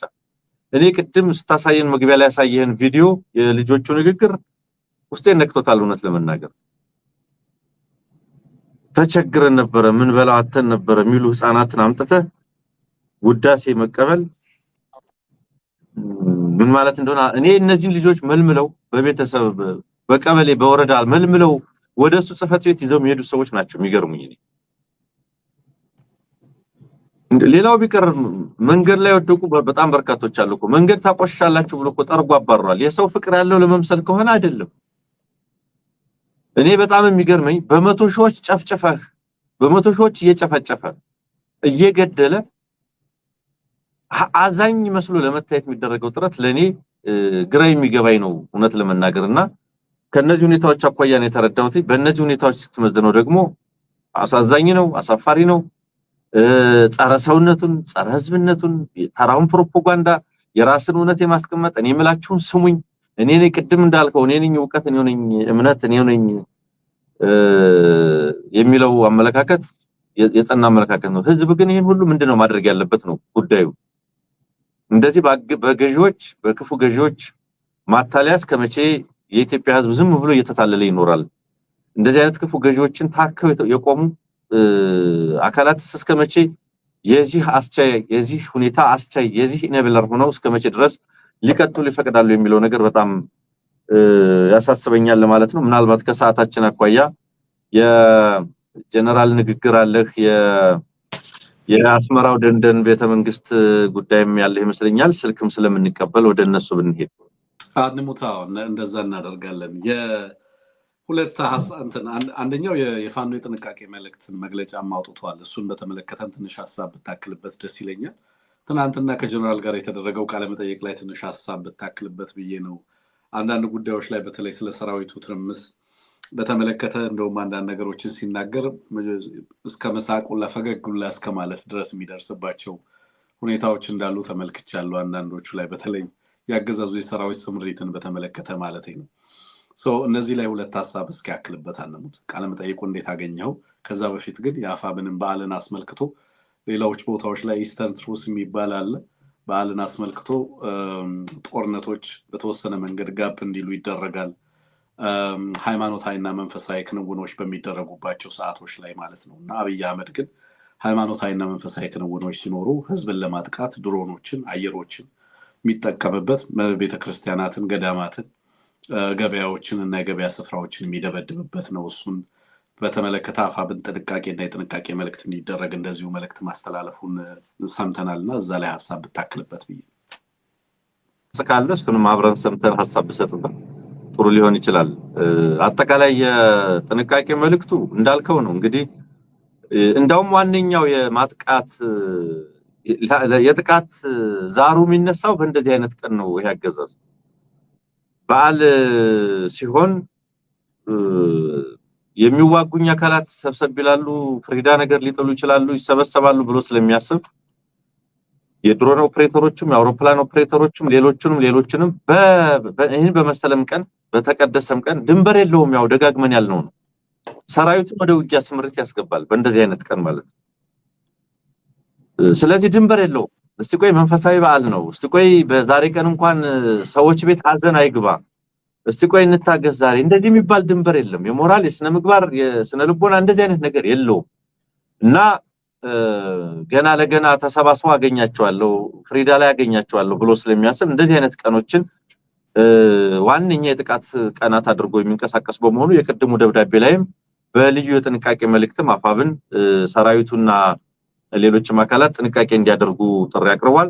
ትናንት ያደረከው ቃለ መጠይቅ በጣም ውብ ነው የነበረው። እውነት ለመናገር ከጀነራል ተፈራ ጋር ጀነራል የፋኖን ሰራዊት ቁመና በአጠቃላይ የገለጸበት ያገዛዙ ወታደር አጠቃላይ ቁመና ምን እንደሚመስል ውስጡ ራሱ ብልጽግና የሚባለው ኃይል ጀነራሉ በለው ሰራዊት አመራሩ በለው ፖለቲካዊ ቁመናው በለው በምን አይነት ሁኔታ ውስጥ እንዳለ ካድሬው ምን እንደሚመስል የባዴን ካድሬ ከላይ እስከታች በጣም በጥሩ ሁኔታ በዝግጅት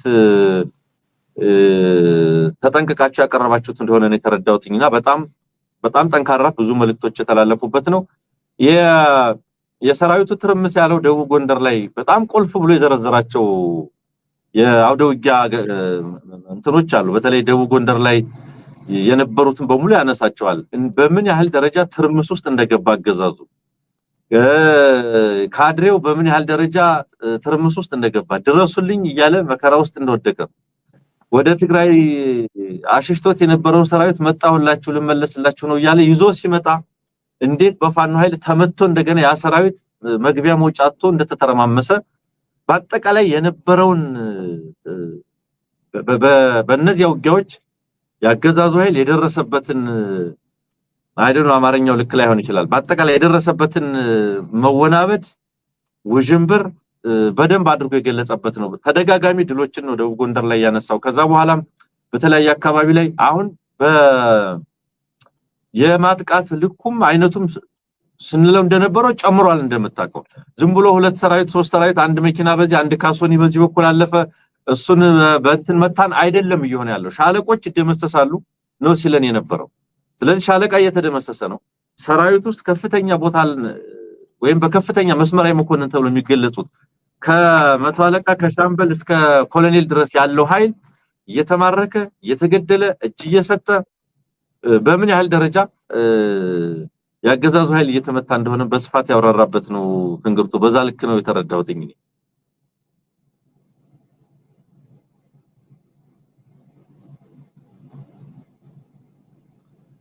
ትንግርቱ እስከምትመለስ እንግዲህ በዋነኛነት ይሄ ነው በእኔ በኩል ያለው። ምናልባት ወደ ሁለተኛው ርዕሰ ጉዳይ ልንሄድ እንችላለን። ነገር ግን ጀነራል እስከ መሳቅም ሄደው የነበረውን ትርምስ ስላነሳው ነው። በነገራችን ላይ አብዛኞቹን ወታደራዊ አዛዦች ያውቃቸዋል።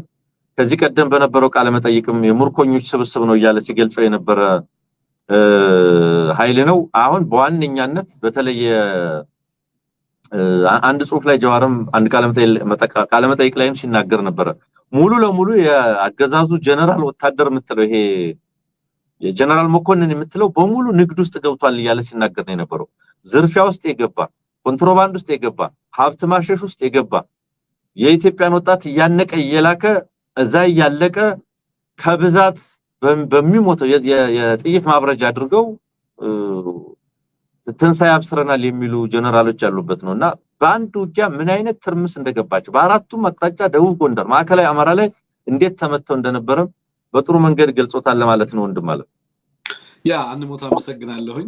በነገራችን ላይ የዚህ በዓላትን አስመልክቶ በትንሳኤ በዓል የጥንቃቄ መልእክቱ በአፋብን የተመላከተው የጥንቃቄ መልእክት በጣም ሲሪየስሊ መወሰድ ያለበት ነው። በተለያየ ቦታ ላይ ያላችሁ ሰዎች የእናንተ ትንሳኤ የሚከበረው ገና ነው። የህዝባችን ትንሳኤ ገና መሆኑን ማወቅ ያስፈልጋል። በትግል ላይ ያላችሁ ሰዎች ትግል ላይ ነው ያለነው የሚለውን ነገር በደንብ መገንዘብ ያስፈልጋል ብዬ ነው የማስበውና በዚህ ሂደት ውስጥ ጥንቃቄ እንድታደርጉ ህብረተሰቡም ጥንቃቄ እንዲያደርግ በሁሉም አካባቢዎች ላይ ጥንቃቄ ሳይለየው በዓላትንም እንዲያከብር ማድረግ የተገባ መሆኑን በዚህ አጋጣሚ ማንሳት ያስፈልጋል።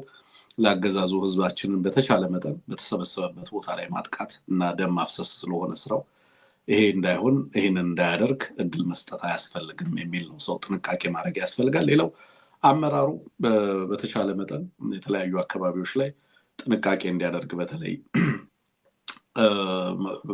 በዚህ አጋጣሚ የተላለፉ መልእክቶችን ከግንዛቤ ውስጥ ማስገባትና ድርጅታዊ መልእክቶችን ሲሪየስሊ መውሰድ የሚተላለፉ የድርጅት መልእክቶች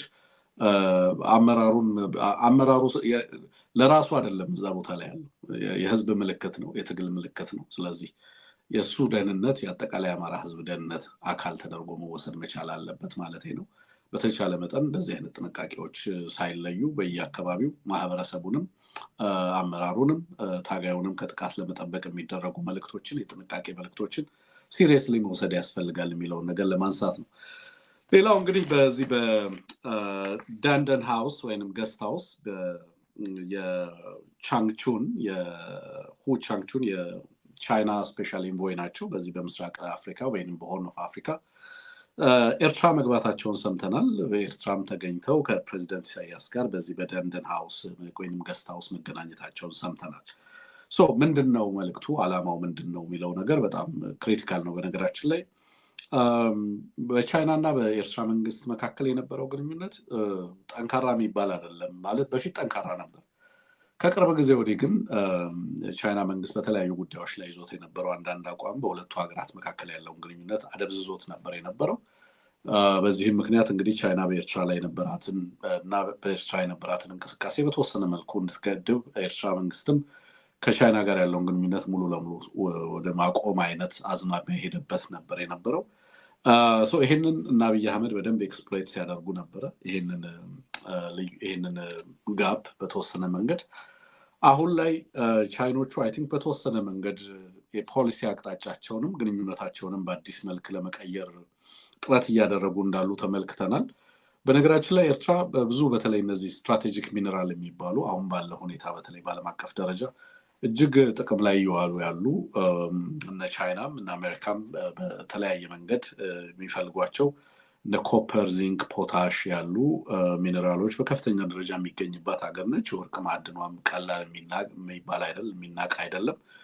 በዚህም እነዚህ ከፍተኛ የማዕድን አቅርቦት አለ። እንደምታውቁትም ደግሞ ሀገሩ ያለበት ስትራቴጂክ ቦታ ጂኦስትራቴጂክ ፖዚሽኑ በዚህ ቀጠና ላይ እጅግ ተፈላጊ ከሆኑ ሀገራት መካከል ነው። ግን ደግሞ ይሄ ሀገር የፖሊሲ ነፃነት ያለው ነው። ለረጅም ጊዜ እንደምታውቁት በዕዳ የጎበጠ አገዛዝ አይደለም። ስለዚህ በርካታ ሀገራት መጥተው እንደፈለጉ አቢዩዝ ማኒፑሌት የሚያደርጉት ሀገር አይደለም። በዚህም ምክንያት በርካታ ሀገራት የሀገሪቱን ፖሊሲና አቅጣጫ ተከትለው የማይሰሩ ከሆነ ከሀገሩ መንግስት ጋር ተቀራርቦ ለመስራት ሲቸገሩ ይስተዋላል። ብዙ ጊዜ ማለት ነው።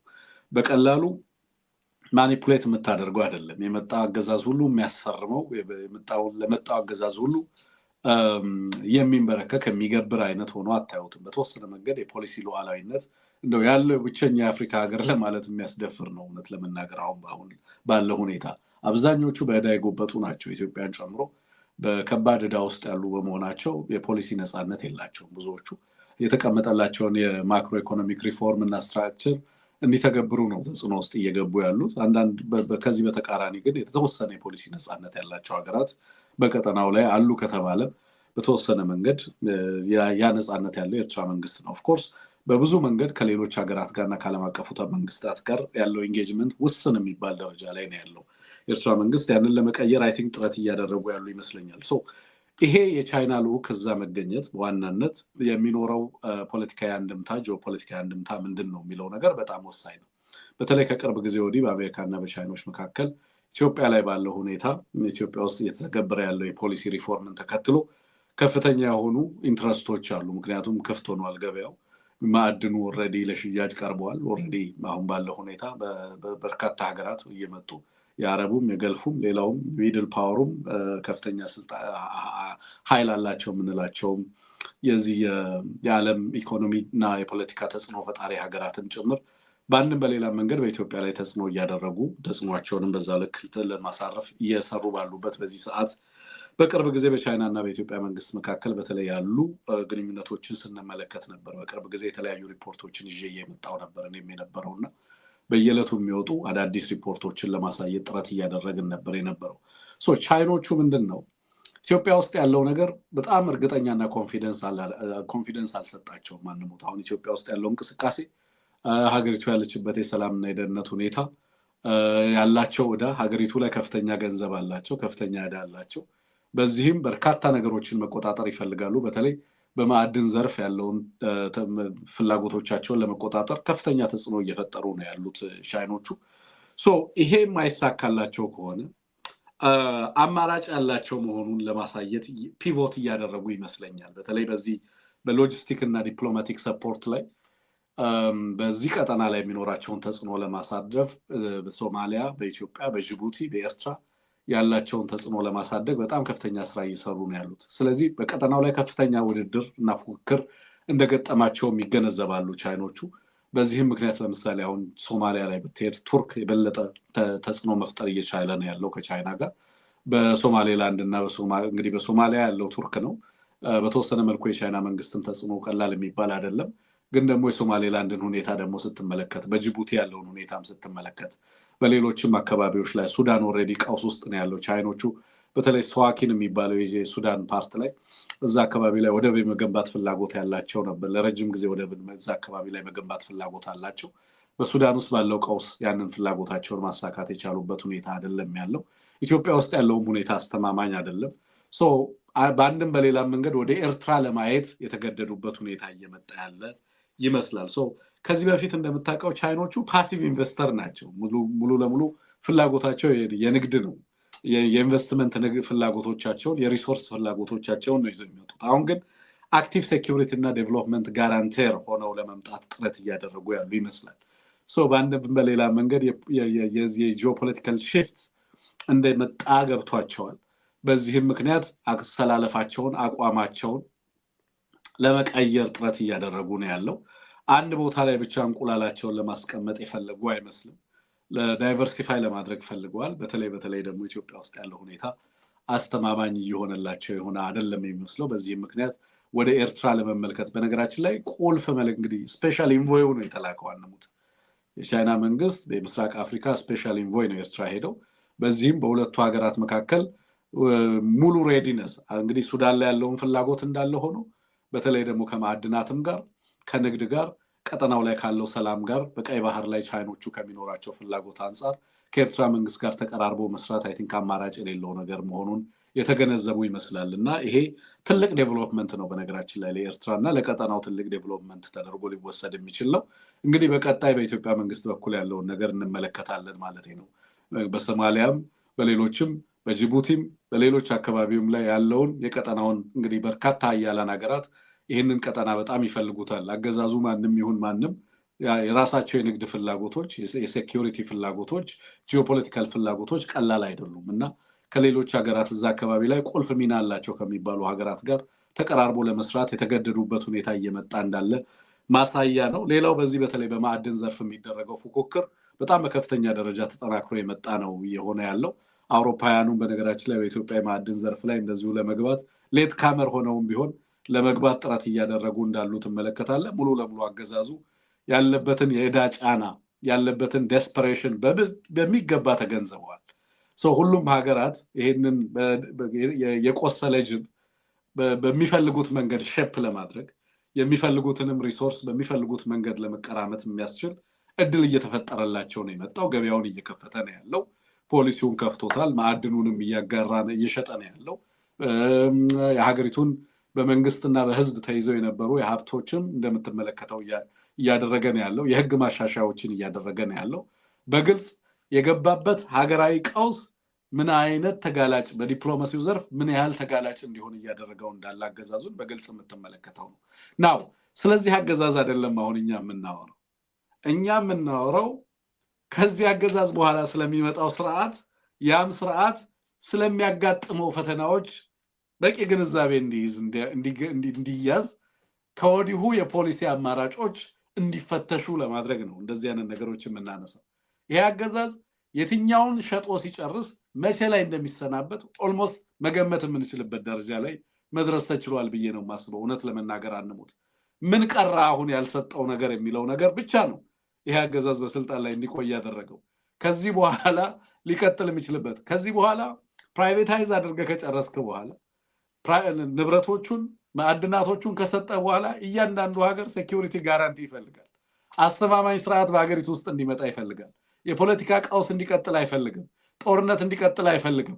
በህዝብ የተጠላ ስርዓት በስልጣን እንዲቀጥል አይፈልግም። ይህ አገዛዝ ጊዜውን እየጨረሰ የፖሊሲ ክራዩንም እዳውም ሊያስቀጥለው የማይችልበት ደረጃ ላይ በደረሰ ቁጥር በሀገሪቱ ውስጥ ለውጥ እንዲፈጠር ለውጥ እንዲመጣ በርካታ ሀገራት ጫና ማድረግ የሚጀምሩበት ጊዜ ላይ እየተደረሰ እየመጣ ነው ያለው። በህዝብ ሪጀክት ተደርጎ በህዝብ ተጠልቶ በቀጠናውና ከቀጠናው ሀገራት ጋር እንደዚሁ ተነጥሎ ብቻውን የቀረ በእንደዚህ አይነት የፖሊሲ ፍራስትሬሽን ውስጥ የገባ አገዛዝ ዲፕሎማቲክ ፍራስትሬሽን ውስጥ የገባ አገዛዝን ይዘህ ልትቀጥል የምትችልበት ሁኔታ የለም። ለምስራቁም ይሁን ለምዕራቡ ኢንትረስት በቀጠናው ላይ ላለው የሰላም የኢኮኖሚ የደህንነት አማራጮችም የልማት አማራጮችም ቢሆን በሀገሪቱ ውስጥ በተለይ ኢትዮጵያ ውስጥ የሚነሱ ኃይሎች እንደ አማራጭ ኃይል ተደርገው የሚታዩበት ትክክለኛው ጊዜ እየመጣ ያለ መሆኑን ማሳየት ያስፈልጋል ማለት ነው። ኤኒዌይ ግን በርካታ ለውጦች በጂኦፖለቲካል አሰላለፎች በየጊዜው ሺፍቲንግ አላያንስስ ይኖራሉ። ኮምፒቲንግ ኢንትረስትስ ወይንም ተወዳዳሪ የሆኑ ፍላጎቶች ተገዳዳሪ የሆኑ ፍላጎቶች በቀጠናው ላይ እየጨመሩ የመጡ መሆኑን ለማሳየት ያህል ነው ይህንን ያነሳ ነው ማለት ነው። አዲስ ነው ለኤርትራ ትልቅ ዴቨሎፕመንት ተደርጎ ሊወሰድ የሚችል ነው። አዳዲስ በዚህ ዙሪያ ላይ እንግዲህ አዳዲስ መረጃዎች ከመጡ በተጨማሪ የምንመለከተው ነው የሚሆነው። የምትጨምረው ነገር ካለ አንሙት ደቂቃዎች እንሰጣለን። በብዙም ጨምሮ የለም እንዳልከው ነው። በጣም በርካታ አካላት አሁን የቀጠናው ልዩ ልዑክ ስፔሻል ኢንቮይ በሚል በአፍሪካ ቀንድ አፍሪካ ህብረትም ሰው መድቧል። ጃካያ ኪኮቴን ቻይናም አላት አሜሪካም አላት ሌሎች ሀገራትም በቀጠናው ላይ ልዩ ልዑክ አላቸው። የሰላምና ጸጥታ ጉዳይ ትልቁ አጀንዳቸው ነው። ባለፈው ሳምንት ያቀረብነው የቱርክ ብሔራዊ ደህንነት ተቋም የኢትዮጵያና የቀጠና ሁኔታ ላይ ያመጣውን አሰስመንት ታስታውሰዋል። ስለዚህ ሁሉም ሀገር ጥቅሙን ለማስከበር ይሰራል። ቻይናም በዛው ልክ እየሰራ ያለ ነው። ጅቡቲ ገብቶ የጦር ቤዝ አለው የጦር የሰራዊት መንደር አለው። ጅቡቲ ላይ ገብቶ የታጁራንና ዶራሌ ወደብን ያለማ ነው ያበደረና ያለማ ሀገር ነው።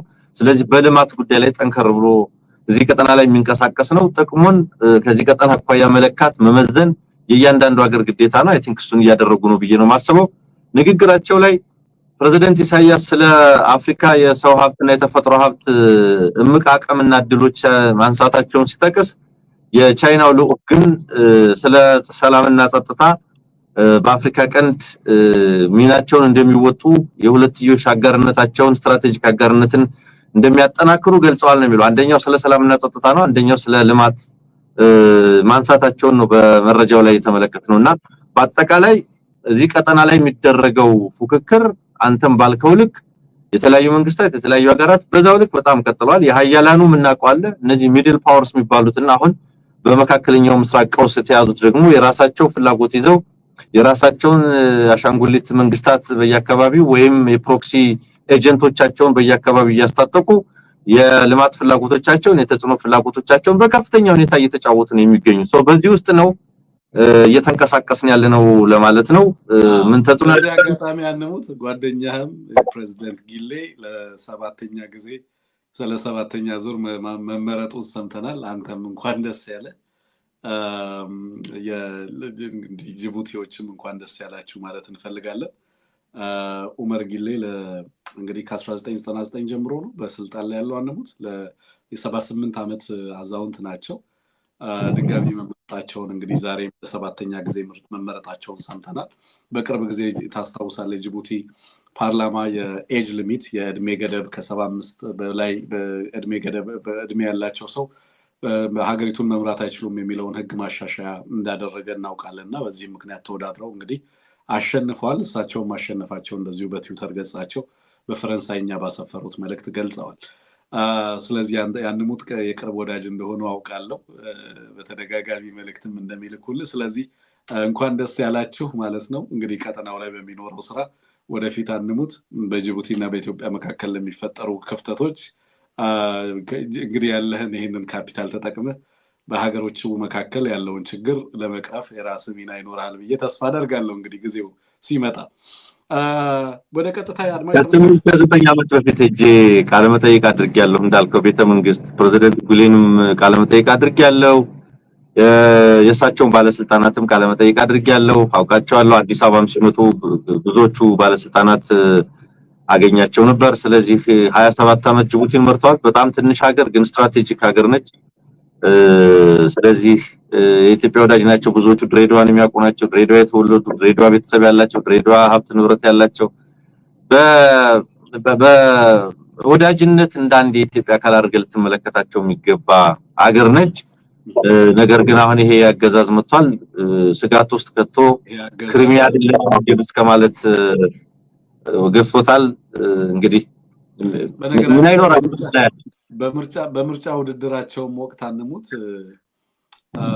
ሰላምን ማስጠበቅ ችያለሁ እንደ ጎረቤት ሀገራት በቀውስ እየተናጥኩ አይደለም ብለው የኢትዮጵያን ሁኔታ ነው እንደ ምርጫ መወዳደሪያም አድርገው ያቀረቡት የነበረው እና ኢትዮጵያ የደቀነችበት በቀጠናው ላይ የደቀነችውንም አደጋ ነው በተለይ ለሃይማኖት መሪዎች ለጎሳ መሪዎች በተደጋጋሚ ሲያቀርቡ የነበረውና የሰላም አማራጭ ቀጠናው ላይ እሳቸው ብቻ የተሻለ ሰላም ለማስፈን የተሻለ እድል ያላቸው መሆናቸውን ነው እንደ ምርጫ ቅስቀሳም አድርገው የተጠቀሙበት። በነገራችን ላይ ሰላምን አስጠብቅ ያለው ነው ሌሎች ጎረቤት ሀገራት ላይ ብለው ሰዎች የሚመረጡት ኢትዮጵያ ውስጥ ደግሞ ጦርነት ውስጥ አስገብቻችኋለሁ ጦርነትን እንደ ትንሳኤ ቁጠሩ በዚህም ምክንያት ልትመርጡኝ ይገባል የሚል የኢትዮጵያን ህዝብ የሚንቅ እና የሚያዋርድ ስርዓት በኢትዮጵያ ላይ ደግሞ የኢትዮጵያ ህዝብ ላይ ጦርነት ያወጀ አገዛዝ ደግሞ በተቃራኒው ምረጡኝ እያለ ደግሞ እዚህ ህዝብን ሲያስፈራራና ከህዝብ ድምጽ ለመንጠቅ ጥረት ሲያደርግ ትረዳለህ ማለት ነው።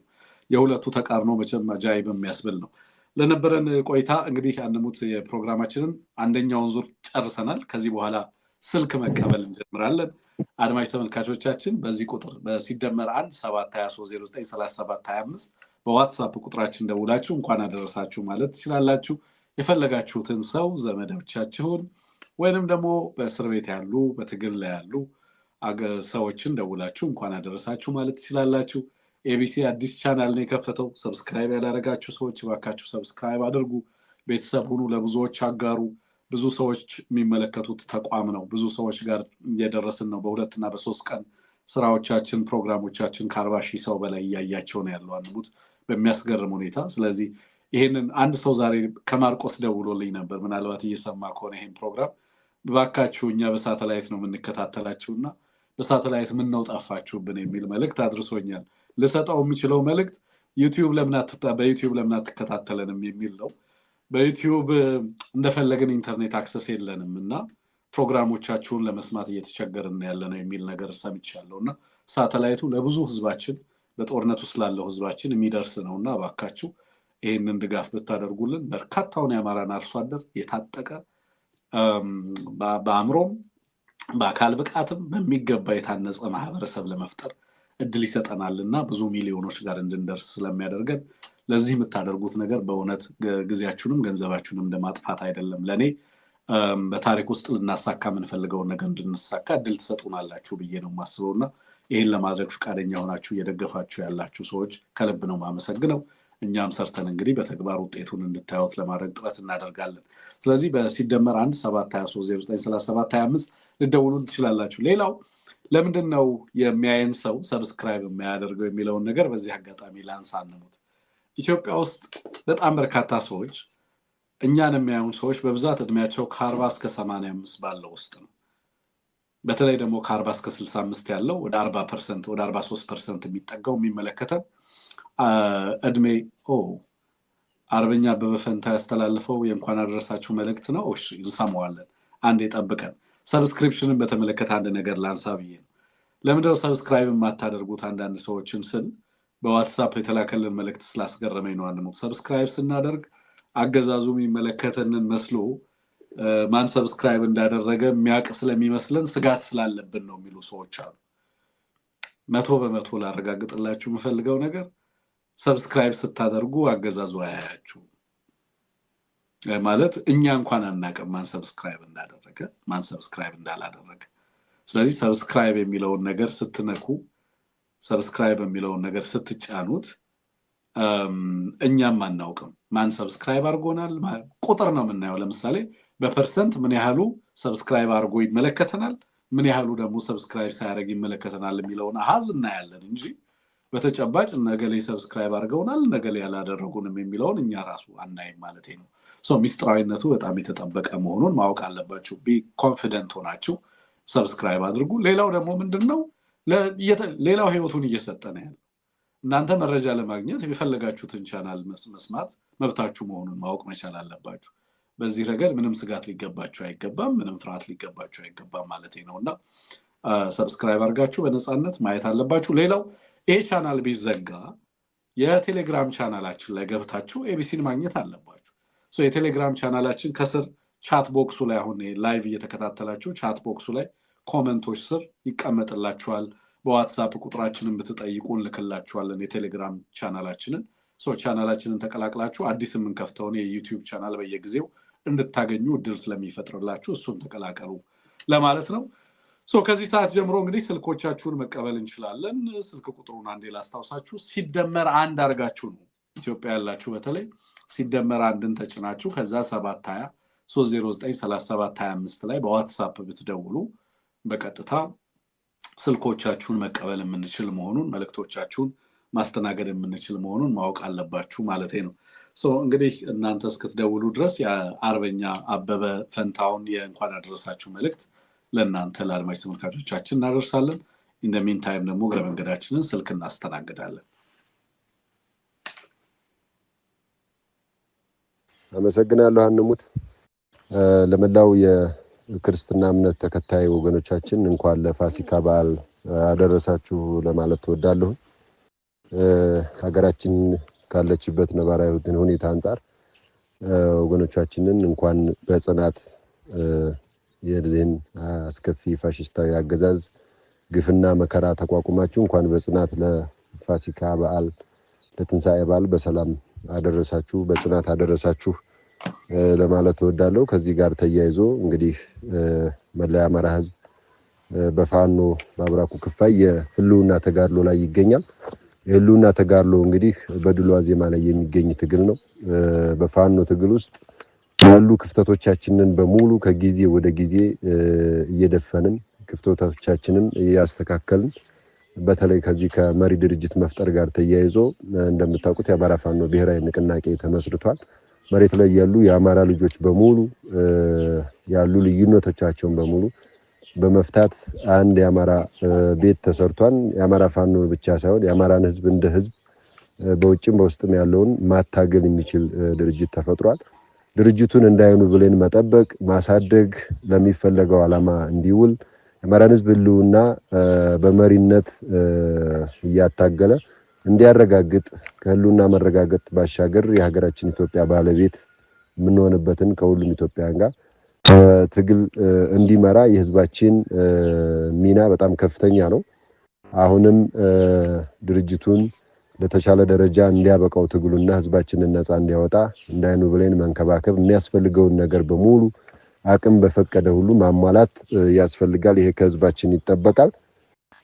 ከዚህ ጋር ተያይዞ የዲያስፖራው ማህበረሰባችንም በጣም ጠንካራ አቅም እንደሆነ ይታወቃል። በሀብት ማሰባሰብ፣ በዲፕሎማሲው፣ በአድቮኬሲው፣ በሌሎች በርካታ ጉዳዮች አቅም እንዳለ ይታወቃል። ይህንን አቅም ማሰባሰብ አንዱ ክፍተታችን ነበር። የዲያስፖራውም መሬት ላይ ያለውም ታጋይ እንደ ህዝብም ጭምር ኤሊቱም አሁን ይህንን እየተመካከርን መልክ የምናስይዝበት ትልቅ አዳራሽ ትልቅ ቤት ተፈጥሯል። እንግዲህ በበርካታ መቶ ዓመታት አማራ ሆኖ የተደራጀበት አማራ ሆኖ የተጠቃበት በአማራነቱ የመጣበትን ጥቃት ደግሞ የሚመክትበት በአማራነት ተደራጅቶ መሪ ድርጅት የፈጠረበት ሁኔታ አለ። ህልውናውን አረጋግጦ ከሁሉም ኢትዮጵያውያን ጋር የሀገሩ ባለቤት የሚሆንበትን ትግል ነው የጀመረው የያዘው። ከዚህ ጋር ተያይዞ የዲያስፖራ ማህበረሰባችን የአማራ ፋኖ ብሔራዊ ንቅናቄ በበርካታ ጉዳዮች ወደ ዲያስፖራ ወገናችን ጎራ በማለት ጥያቄዎችን ያቀረበበት ሁኔታ አለ። በተለይ አፋጣኙ ደግሞ የሀብት ማሰባሰብ ጉዳይ ነው። ሀብት ማሰባሰቡ ላይ ያለምንም ቅድመ ሁኔታ ወገኖቻችን ለትግሉ ድጋፍ ማድረግ መቻል አለባቸው። ፋይናንስ ምን ያክል ትግል ለሚፈለገው ደረጃ ለሚፈለገው ግብ እንዲደርስ እንደሚያደርግ ይታወቃል። ከዚህ ጋር ተያይዞ የዲያስፖራ ወገናችን በትግሉ ሀብት ማሰባሰብ ላይ ብቻ አይደለም የሚፈለገው ይታወቃል። ከዲፕሎማሲውም ከአድቮኬሲውም በሌሎች ጉዳዮችም በርካታ ጉዳዮች ከዲያስፖራ ወገናችን ጋር የምንሰራባቸው መንገዶች በድርጅቱ በንቅናቄው የተዘጋጁ ያሉበት ሁኔታ አለ። ይህንን ከግምት ውስጥ በማስገባት ሁሉም በንቃት ትግሉ ላይ እንዲሳተፍ የሚል መልእክት አለኝ። ከዚህ ጋር ተያይዞ ህዝባችን እንደ ህዝብ መጽናት መቻል አለበት። መንገድ ላይ በሚገጥመን ሀዘን ሳናዝን ሳንሰበር መንገድ ላይ በምናገኘው ደስታ ደግሞ ሳንዘናጋ ጸንተን ጽናት በጣም ያስፈልጋል። ከዚህ ጋር ተያይዞ ማለት ነው። ስለዚህ ለመጨረሻው ድላችን ህልውናችንን ለምናረጋግጥበትና ከህልውና ማግስት ደግሞ ወደ ዘላቂ ሰላም የምንገባበት ሁኔታ የሀገራችን ባለቤት የምንሆንበት አማራው ነፃነት የሚጎናጸፍበት ሁኔታ እንዲፈጠር ጽናት ያስፈልጋል፣ መደማመጥ ያስፈልጋል። እሱን ማለት ማንሳት ፈልጋለሁ። በተረፈ ህዝባችን ባለው ነባራዊ ሁኔታ በጽናት በድጋሚ እንኳን ለትንሳኤ በዓል ለፋሲካ በዓል አደረሳችሁ ማለት እወዳለሁ።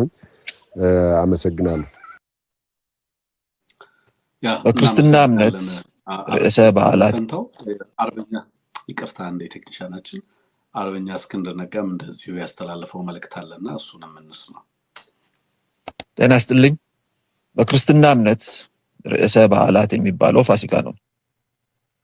ለዚህ እውነታ ብዙ ምክንያቶች ያሉ ቢሆንም እንደ ሰው በመድኃኔዓለም ትንሣኤ ሞት ከዘላለማዊ ሞት ነፃ የወጣንበት መሆኑ ዋነኛው ነው።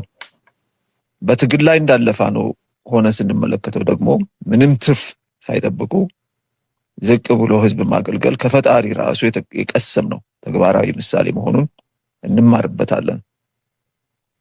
ከዘላለማዊ ሞት ነፃ የወጣ ነው በራሱ በፈጣሪ ከባድ የስቃይ ዋጋ ተከፍሎበት ነው። አሁን እንደ አማራም እንደ ኢትዮጵያም ተጋፍጠነው ከምንገኘው ከባድ ታሪካዊ ፈተና ነፃ የምንወጣውም ከባድ የስቃይና የመስዋዕትነት ዋጋ ተከፍሎበት ነው። ፈተናው የውስጥም የውጭም ነው። ትልቁ የሆነውን የውጭ ፈተና እናሸንፋለን ብለን ከየቤታችን ከወጣን በኋላ ትንሹ በሆነው የውስጥ ፈተና ተሸንፈን ከትግል መውጣት የፋሲካን መንፈስ አለማክበር ይሆናል። የኢየሱስ ክርስቶስ ጽናትና መስዋዕትነት ለእያንዳንዱ ሐቀኛ ፋኖ የነፍሱ መሃትም መሆን ይገባዋል። ጽናታችንና መስዋዕትነታችን በምድርም በሰማይ የምንከበርበት ጽዋችን ነው። ይህን ጽዋቸውን እስከ መጨረሻው ጠብታ ለመጎንጨት ፈጣሪ የረዳቸውና ያደላቸው በእጅጉ የተባረኩ ናቸው። መላው የክርስትና እምነት ተከታዮች እንኳን ለጌታችን መድኃኔዓለም ኢየሱስ ክርስቶስ የትንሣኤ በዓል በሰላም አደረሳችሁ። በዓሉ የሰላምና የደስታ ይሁንላችሁ። ክብር በትግል ላይ ላሉ ፋኖች በሙሉ፣ ክብር ለሰማዕታት፣ ክብር ለአማራ ሕዝብ፣ ክብር ለኢትዮጵያ ሕዝብ፣ ዘላለማዊ ክብር ለእግዚአብሔር። ፋኖ እስክንድር ነጋ ከትግል ሜዳ። እናመሰግናለን በረከት። እንግዲህ የሁለቱ አርበኞች መልእክት እንዲደርስ አድርገናል። በዋናነት በተለይ በመጀመሪያ ላይ ያው የድርጅትን አስፈላጊ ነው አርበኛ አበበ ያነሳው፣ ሁለተኛ አርበኛ እስክንድር ያነሳው የጽናትን ውጤት በተመለከተ ነው። በትግል ውስጥ መጽናት እስከ መጨረሻው እስከ ፍጻሜው ድረስ የሚቆዩት የጸኑት መሆናቸውን በተለይ በቅርብ ጊዜ እየከዱ እጅ የሚሰጡ በፊት የሚያውቃቸውን ጓዶች ነው እንግዲህ በዛሬ ላይ የአማራን ሕዝብ ከርተው ለአገዛዙ እጅ ሰጥተው መስጠት ብቻ አይደለም የአማራን ሕዝብ እያጠቁ ያሉ ከጠላት ጋር ተሰልፈው እና የአማራን ሕዝብ ትግል ክደው ከጠላት ጋር እና የጠላት መጠቀሚያ ሆነው ራሳቸውንም ታሪካቸውንም ወደ መሳቂያነት የቀየሩ ግለሰቦችን ታሳቢ ያደረገ መልእክትን ያስተላለፈው። ለደረሱ መልእክቶች ሁለቱንም ከልብ እናመሰግናለን። ሁለቱንም እንኳን አደረሳችሁ ማለት እንፈልጋለን። አጠቃላይ በተለያየ ቦታ ላይ ሆናችሁ ይህን ፕሮግራም እየተከታተላችሁ ላላችሁ እንደዚሁ እንኳን አደረሳችሁ ማለት እንፈልጋለን። አንሙት አይ ቲንክ የበዓል ድባብ ስላለ እና የበዓል ዋዜማም ስለሆነ ይመስለኛል በጣም በርካታ ሰዎች በቤተክርስቲያን በተለያየ ስራዎችን ላይ የተጠመዱበት ጊዜ ይመስለኛል እና ስልኮችን ነገ ላይ ብናስተናገድ የሚሻል መስሎ ነው የተሰማኝ። እነዚህ መልእክቶች ካደረስን በኋላ ሰዓታችንን በጣም ስለሄደ ስልኮቹን ነገ ብናስተናግድስ የሚል ሀሳብ ማቅረብ እፈልጋለሁ። መልካም፣ ጥሩ ነው፣ ጥሩ ሀሳብ ነው። የዛሬውን በዚህ ማጠናቀቅ እንችላለን። እሺ፣ መልካም፣ በጣም አመሰግናለሁ። እንግዲህ አድማጭ ተመልካቾቻችን ለነበረን ቆይታ ከልብ ነው የምናመሰግነው። ሀሳብ አስተያየቶቻችሁን በ723093725 ሲደመር አንድ አድርጋችሁ ላኩልን በዋትሳፕ ቁጥራችን። ሀሳብ መልእክቶቻችሁን እንኳን አደረሳችሁ መልእክቶቻችሁን እናስተናግዳለን። ነገም እንደዚሁ ፕሮግራሞቻችን የሚቀጥሉ ነው የሚሆነው። ለነበረን ቆይታ ከልብ ነው የማመሰግነው። ሰብስክራይብ ያላደረጋችሁ አድርጉ። ኤቢሲን ማገዝ የምትፈልጉ ሰዎችም እንደዚሁ በሲደመር 1723093725 በቀጥታ ድጋፍ ማድረግም ትችላላችሁ። መልእክቶችንም ልትተውልን ትችላላችሁ ማለት ፈልጋለሁ። ለነበረን ቆይታ በድጋሚ አመሰግናለሁ። ጤና ይስጥልን። መልካም በዓል።